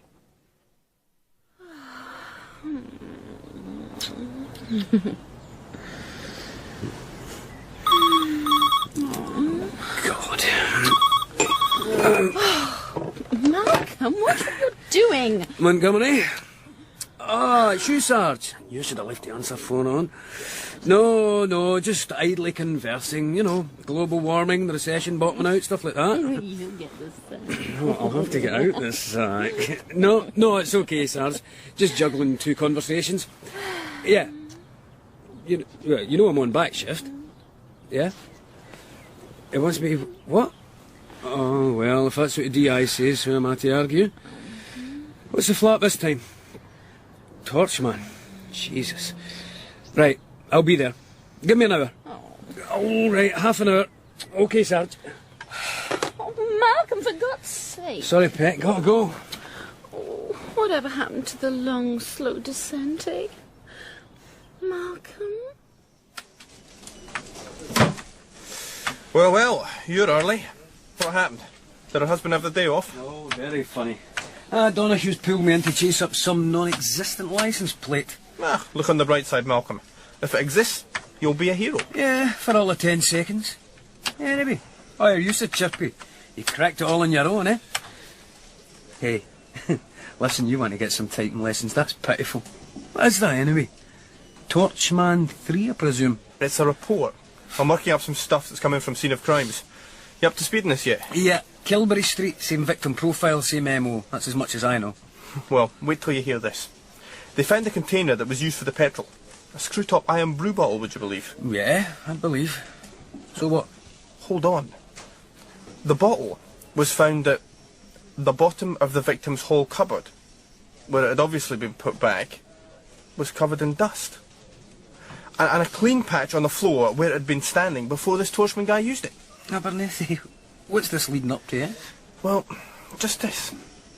Unless the old man was in the habit of keeping petrol in his cupboard, the iron brew bottle must have been planted there sometime previous. I don't get this. Do you mean this guy had access to the old man's flat, maybe even knew him? Well, that's what it looks like. You know, it makes you think. I mean, my old man's a bit leery because of my job, basically, but most people wouldn't even think to ask. My guess is the Torchman guy knew him. Nah. Surely not. Have you run this one past Donohue? No, I've told the sergeant. He's advised me to write it up, but the DI's got wall-to-wall experts at the minute. Dr. Reynolds is giving him the post-mortem report, and he's got some university boffin lined up at 2 o'clock. How do you mean? Well, there's a Dr. Peter Reid coming in, Strathclyde Uni, something called a forensic psychologist. Well, I suppose somebody's got to go on with the real police work. You're a jammy sod, Abernethy. Make us a cup of coffee while I pick some brains down at Swansea. If I can find any. Yes, a horrible death. Told as many tales as the victim I examined yesterday. I take it this is Torchman's handiwork as well. Yes, that's the newspapers. I knew I should have done something. The press have got hold of the notion that there have been 4 Torchman murders. In fact, there have been 3. I should have got out a press release. Well, the deceased in this case died of reflex cardiac arrest. Heart attack? Yes. I'll send the full report to you as soon as it's typed up. I have a wee problem there at the moment. I was on my way up to the Western, so... Yes, well, I'm very grateful for that. We'll quite happily proceed on whatever you can tell us. I mean, in some ways, it's your off-the-record thoughts that we need most at this stage. Yes, and you can't commit those to a fax. What do they call it these days? Hard copy. Now, to tell you the truth, I'll be committing nothing to anything until Noreen, God bless her, has swallowed a few pints of black coffee and probably a dangerous amount of paracetamol to counteract whatever she had for supper last night. And the remains for breakfast, no doubt. It's that bad. Is that not the same secretary you've had for years? Ah, it is. And she'll be with me for years still. At least I hope so. But she can be a wee bit difficult, put it mildly. If she'd even recognise she's got a problem... I should think she's lucky to be holding on to her job. Well, I wouldn't be happy working in an organisation where people were terrified of getting the sack. Mm-hmm. Oh, the health service is full of people driving themselves into an early grave. And the occasional Noreen's a small price to pay for that sort of commitment. But it's a changing ethos these days. I would guess her days may be numbered. Anyway, speaking of that, you're deceased. Sudden cardiac arrest. But not sudden enough, unfortunately. The pattern of his burn injuries indicates he was standing up rather than prostrate. No thermal damage confined to the legs, mainly. Yes, a neighbour smothered the flames with a blanket. That probably gave him whatever small chance he had. Oh, well, according to A&E, he was alive but unconscious when admitted.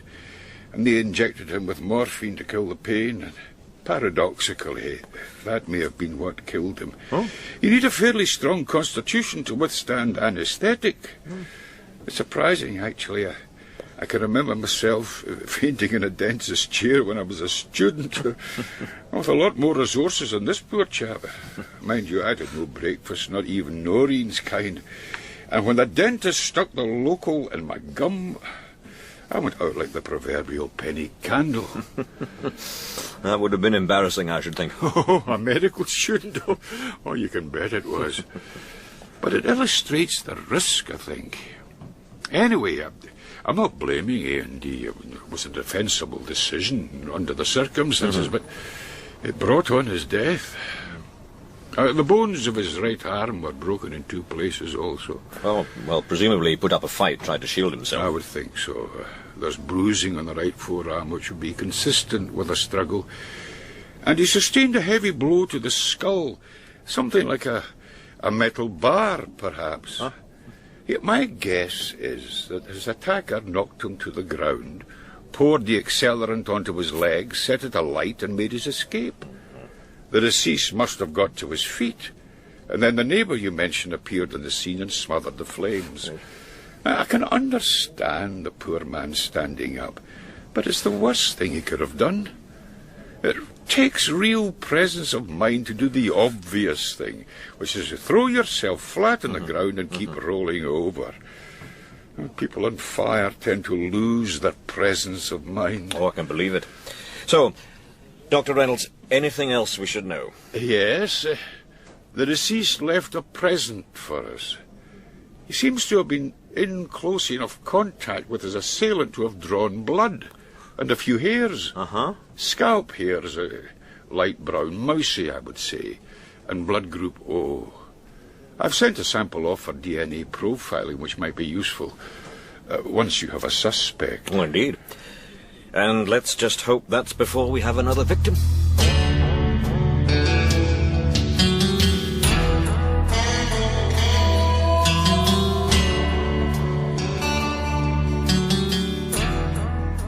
Elka, you're not on your way up to see Donahue by any chance? Yes, I am, as it happens. He's got a 2 o'clock appointment. I know, it's murder trying to get hold of him. Abernethy's written up some stuff from Scene of Crimes, and he asked me to check DVLC about possible vehicle ownership. Could you pass these across to him? Swansea managed to come up with an address. At least there can't be that many flowers in the Glasgow area. Saving your good self, of course. Oh, thank you. Yeah, it's in Braidfall Street, nowhere near the West End, but it's worth a try. A 500-weight Marina van. You can tell him I'm on my way there now, and they'll like Abernethy's report. He'll be the teacher's pet for the rest of the week. OK, Malcolm, I'll do that. Anything else? Yeah, you could always give Ray Sussex the elbow, try the Montgomery experience. God, you're nothing if not persistent. Get away, go on. Spurned again. So when's this Dr. Reed guy arriving?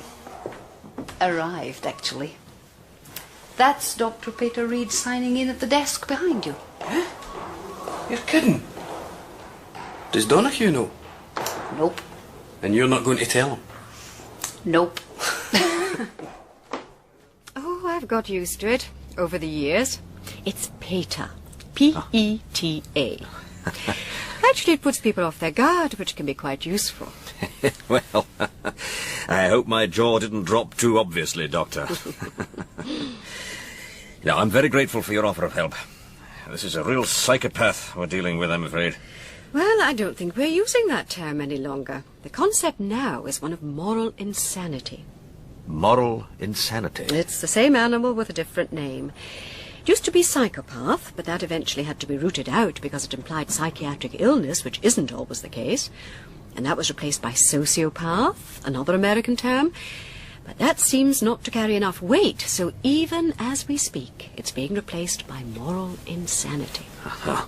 Anyway, a very quick reaction to the information you've sent me is that your man falls into a category of what we would call the disorganized serial killer. Disorganized? In what way?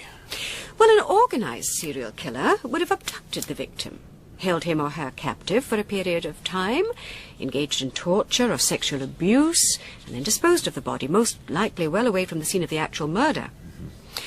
The organized killer would also either hide the body very carefully, or else leave it in some sort of ritual posture to maximize the shock value. Now, that doesn't seem to apply to your man. Oh, disorganized killers, I might add, have always been male, which is what I'm assuming here. Yes, we have witness statements that would support that. You don't mind if I scribble some notes, Doctor? No, not at all. I'd have preferred to give you a full written report, but that would take time. Which we don't have. Anyway, as to age. Disorganized serial killers tend to be young, anywhere from late teens to 30s. As you'd expect, much of the research in this field is American, and it's not always appropriate. For instance, the racial origin will tend to be the same as that of the victim. Well, that's not much help in Glasgow with a 95% white European population. No, but it's a very useful pointer if you're policing a multiracial city. As to marital status, he'll be single. Disorganized serial killers always are. And his educational level will be at the lower end of the scale, an early school leaver. What the Americans call low socioeconomic status. Again, according to American research, he'll almost certainly live in rented property. But since the Americans have no concept of council housing, you might read that in our context as bedsit land. Flat in the West End, perhaps. Now, that is interesting. Oh, good. I like to think this makes sense. It is based on empirical research, the results of painstaking observation of actual serial killers, mostly in the USA, of course, but... Incidentally, you don't mind if I write a paper on this when your torchman's eventually convicted? I'd want to hold on to the material you faxed me, and I respect confidentiality, of course. No. Feel free. If it's helpful to your researches, yes. Please do, Dr. Eden. Now, what else can you tell us about him? Well, in terms of his behaviour, he'll be a loner. He'll feel society has rejected him in some way, so he rejects society. He'll quite possibly have a history of mental illness. And what you would perhaps describe as some form, in the way of nuisance crimes, voyeurism, petty theft, for example, shoplifting, mugging, etc. He'll only have form if he's been caught and charged, unfortunately.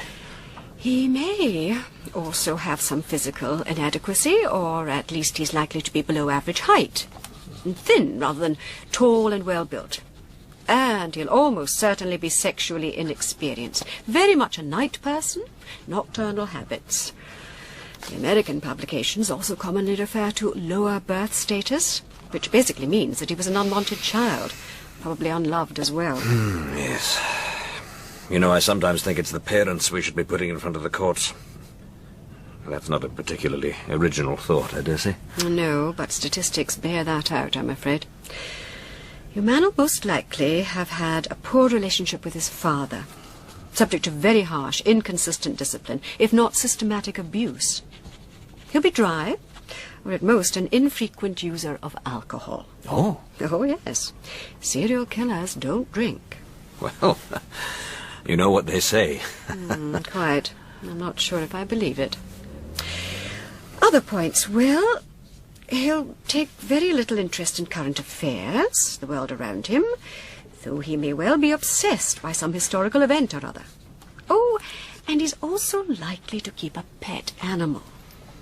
Not the sort of pet you can forge a relationship with, however. How do you mean? Well, not a dog, for instance, or even a cat. Oh, what, goldfish? Possibly. Something small, totally dependent on him. People involved in this sort of violence can also show great tenderness in other areas of their life, though normal people wouldn't call them relationships. Yes, but then normal people don't set fire to complete strangers. Or even acquaintances, generally speaking.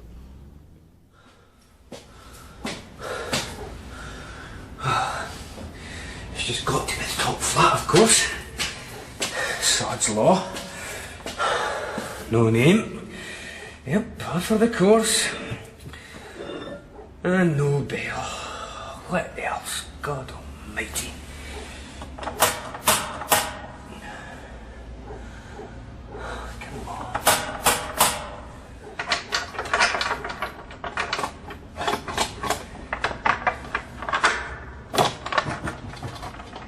Aye. What is it? Mrs. Flowers. Aye. What do you want? Police, Mrs. Flowers. Detective Constable Montgomery. Do you think I could have a word with you? It's about your son Thomas. Ah, him. You'd better come in. You don't sound surprised. Are you kidding? Always knew he'd turn out bad. Always knew it. What's he supposed to have done? Mrs. Flowers, we just want to talk to him. Well, you'll no get him here. Doesn't he live here? Well, he's got a van, hasn't he? That's licensed from this address. I don't care what he's got. Aye, I suppose he did have a van. Still has it for all I know. I don't see him. To tell you the truth, I wish I'd never seen him. You are his mother, Mrs. Flowers. More the pity, aye. I didn't want him. My man Jack didn't want him either. See, I was past 40 when he was born. Jack was near on 50. I mean, what did we want with a Wayne at that age? No, the way he was anyway. Bad bugger. About the only thing he gave a damn for was his stupid gerbil, or whatever you call it. So I had one of these things. Only thing he ever spoke to that wasn't damn cheek. No, I was glad to see the back of him. I couldn't have stood it. No, after Jack's accident. He kept him down, thank God, when he was alive. Accident? Aye, here in the house, in the front room. He was sitting in front of the telly, smoking a fag, so they said. Caught on his newspaper. I couldn't tell you. I was in the Royal at the time, getting my hips seen to. Thomas said he'd just left him 10 minutes earlier, and everything seemed fine. Really? Mrs. Flowers, you don't have Thomas's address by chance? Like I says, I don't see him these days. Stays out the West End, that's as much as I can tell you. He's been bad news, that boy, ever since he was born. Hello, press office. Is that you, John? Good. Yeah. Well, listen, can you prepare a press release? Get it out as soon as possible. Yes, it's to the effect that there are only 3 Torchman murders, so-called. Actually, I don't think we should be playing that game in any case, but the incident yesterday is in no way related to the other killings.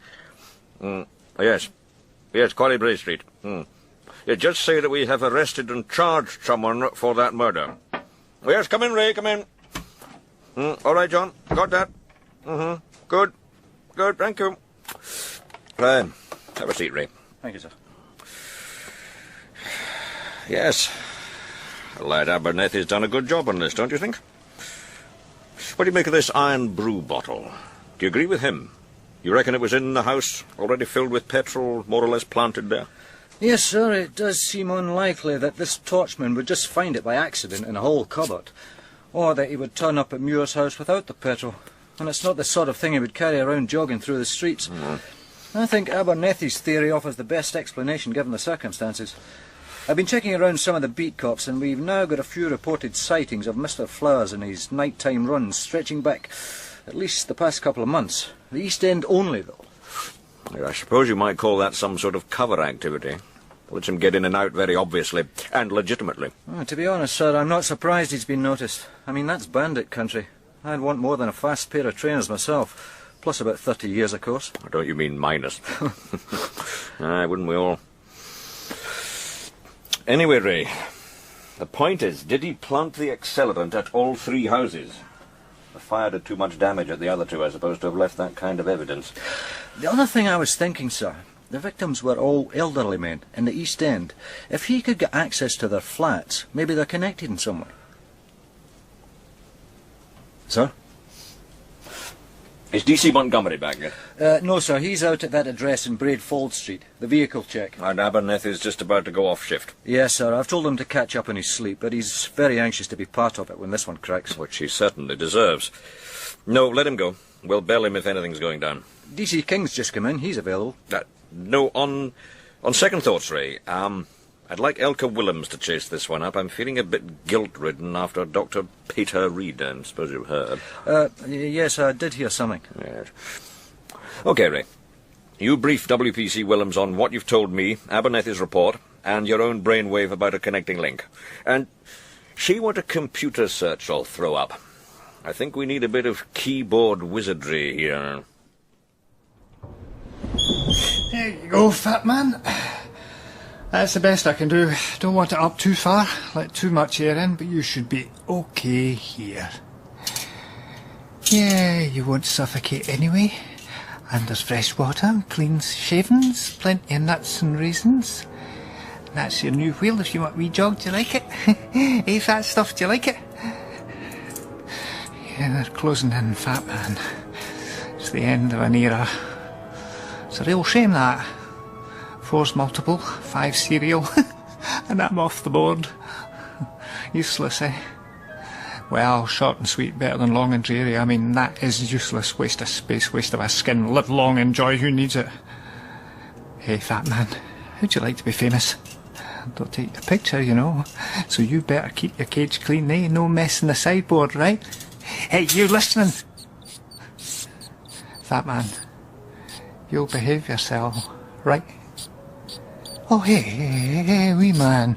I'm just going to hurt you. Relax, take it easy. Oh, come on. I'm only kidding. Look, here's your favourite, eh? Pine kernels, come on, look, these cost a fortune. That's it, good boy, that's better. I'm just saying, you've got to look your best, you know? I don't want you letting me down. Nah. You wait till tomorrow's paper, fat man. Front page. Like that Buddhist monk, yeah. They remember him, okay. Vietnam, yeah, he didn't stop the war, fat man, he didn't do that, but they remember him. You don't forget something like that. Hey, you listening? Hey, who rattled your cage?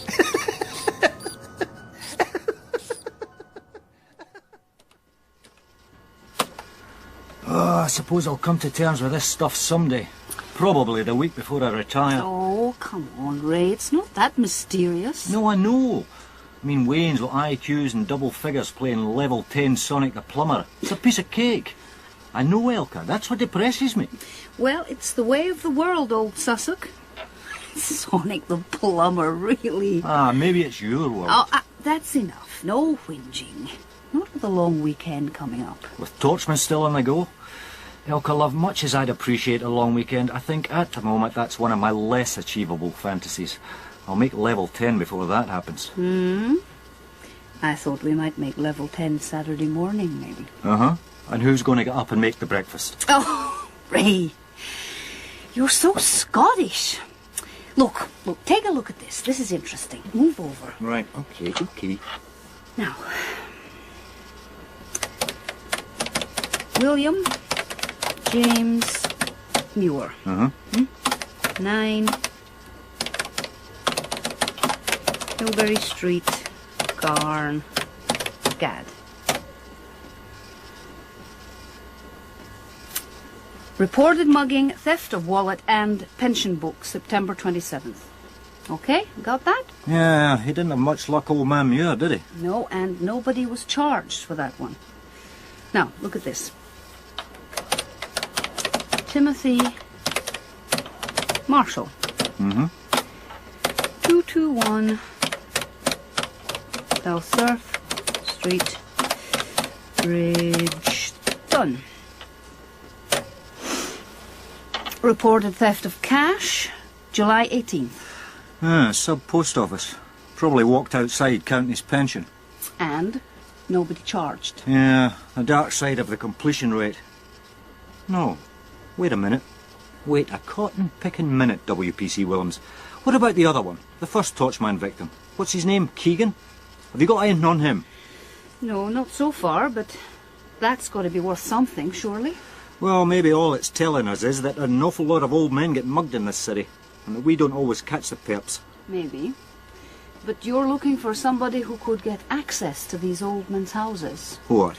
You think there's a connection between them getting mugged and access for the Torchman? Is this what they call intuition? Right, that's it. I'm finished. But when you've checked out all the meter readers and the pools collectors and the bedderware brush men... You forgot the Avon ladies. No, seriously, You might just try the social work department, because that's where I would go if the police couldn't help me. Wouldn't you? Uh-huh. I'll send DC King right now. Yeah, I should think there's enough in there. What do you reckon, fat man? 2 litres, half a gallon? Damned if I could ever work that stuff out. There's enough, that's the main thing. I mean, when you see what you can do with a pint...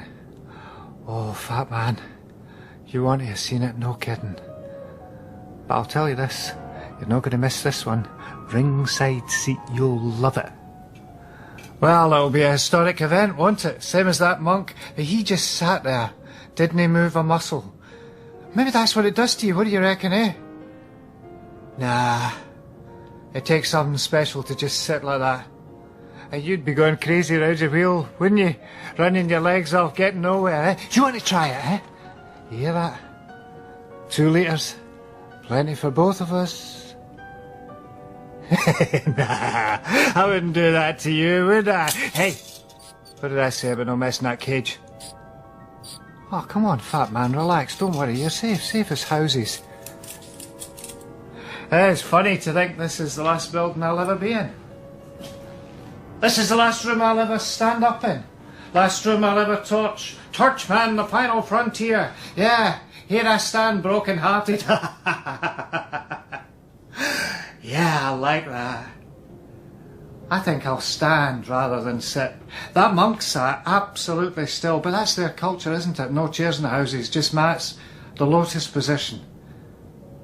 No, I'll stand and keep still. That's the thing.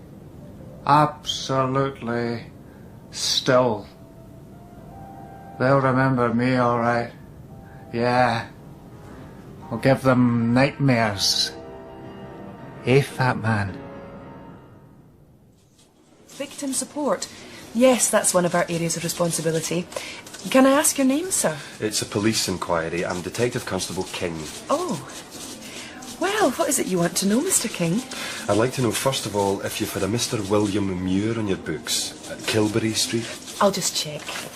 Is this fairly recent? Yes, and there might be another name, a Timothy Marshall of Dalserf Street, if that's in your list as well.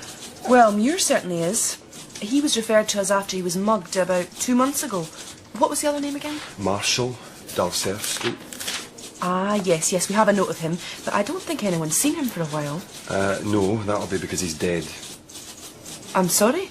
Look, could you tell me if Mr. Muir was being visited by anybody? Yes.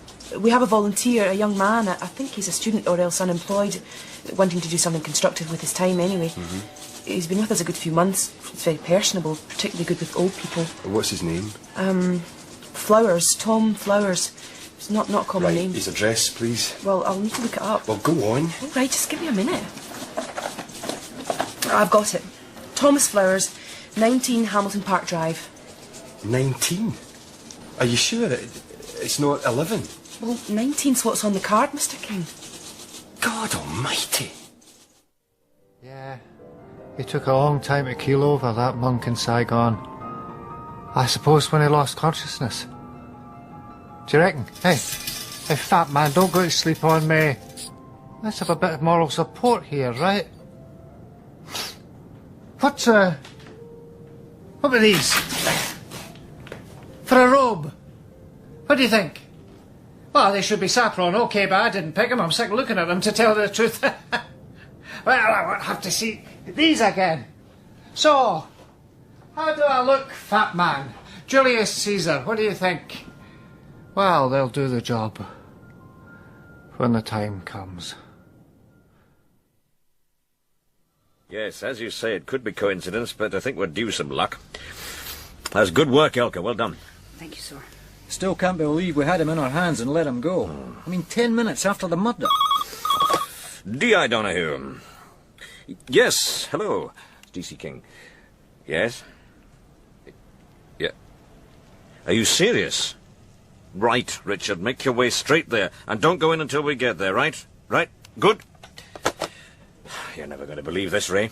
Cock-ups right from the word go. Mr. Flowers, victim supporter, no less, doesn't live at number 11 Hamilton Park Drive. He lives at number 19. Right, call Abernethy, get him out of his bed if need be, and let's go there.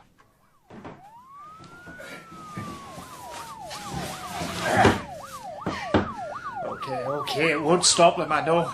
I'll make it worth their while, though. Yeah. Between you and me, fat man, I think they like a wee bit of demolition. Oh, God. I told you. They're closing in. I wonder what hell's like. Hellish, eh? Flowers, open up! It's the police! Open the door! I'll put the school up to it, sir. Go ahead. Mr. Flowers, can you hear me? Mr. Flowers! Yeah, I can hear you. You'll need to come and get me. I'm making a point here. There's something jammed up against it, sir. OK, Tony, move over a bit. I'll give you a hand. Right, together. Mr. Flowers, don't do anything stupid now. Let us in. Mr. Flowers, clear that door! You see, fat man, I told you, you've got to make them work. OK, that's us ready. 2 litres. Super unleaded.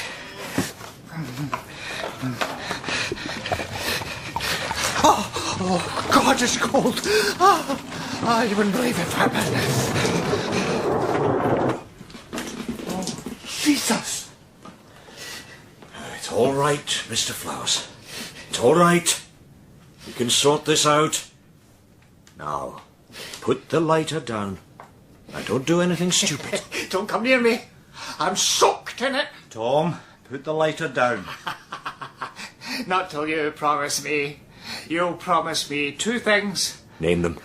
You'll promise me you'll take care of him. You'll take care of Fat Man. Yes, Tom, yes, we'll take care of him. Just put And the lighter down. The second promise. Yes. You'll never forget this. Like that monk. You'll never forget this. No! Oh, Jesus.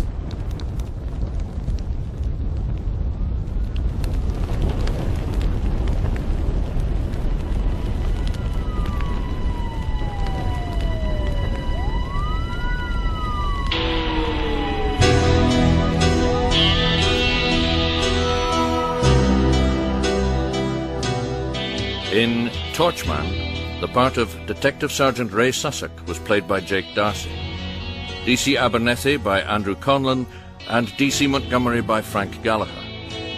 D.I. Donahue was played by Crawford Logan, W.P.C. Elka Willems by Eliza Langland, and P.C. Hamilton by Martin McCarty.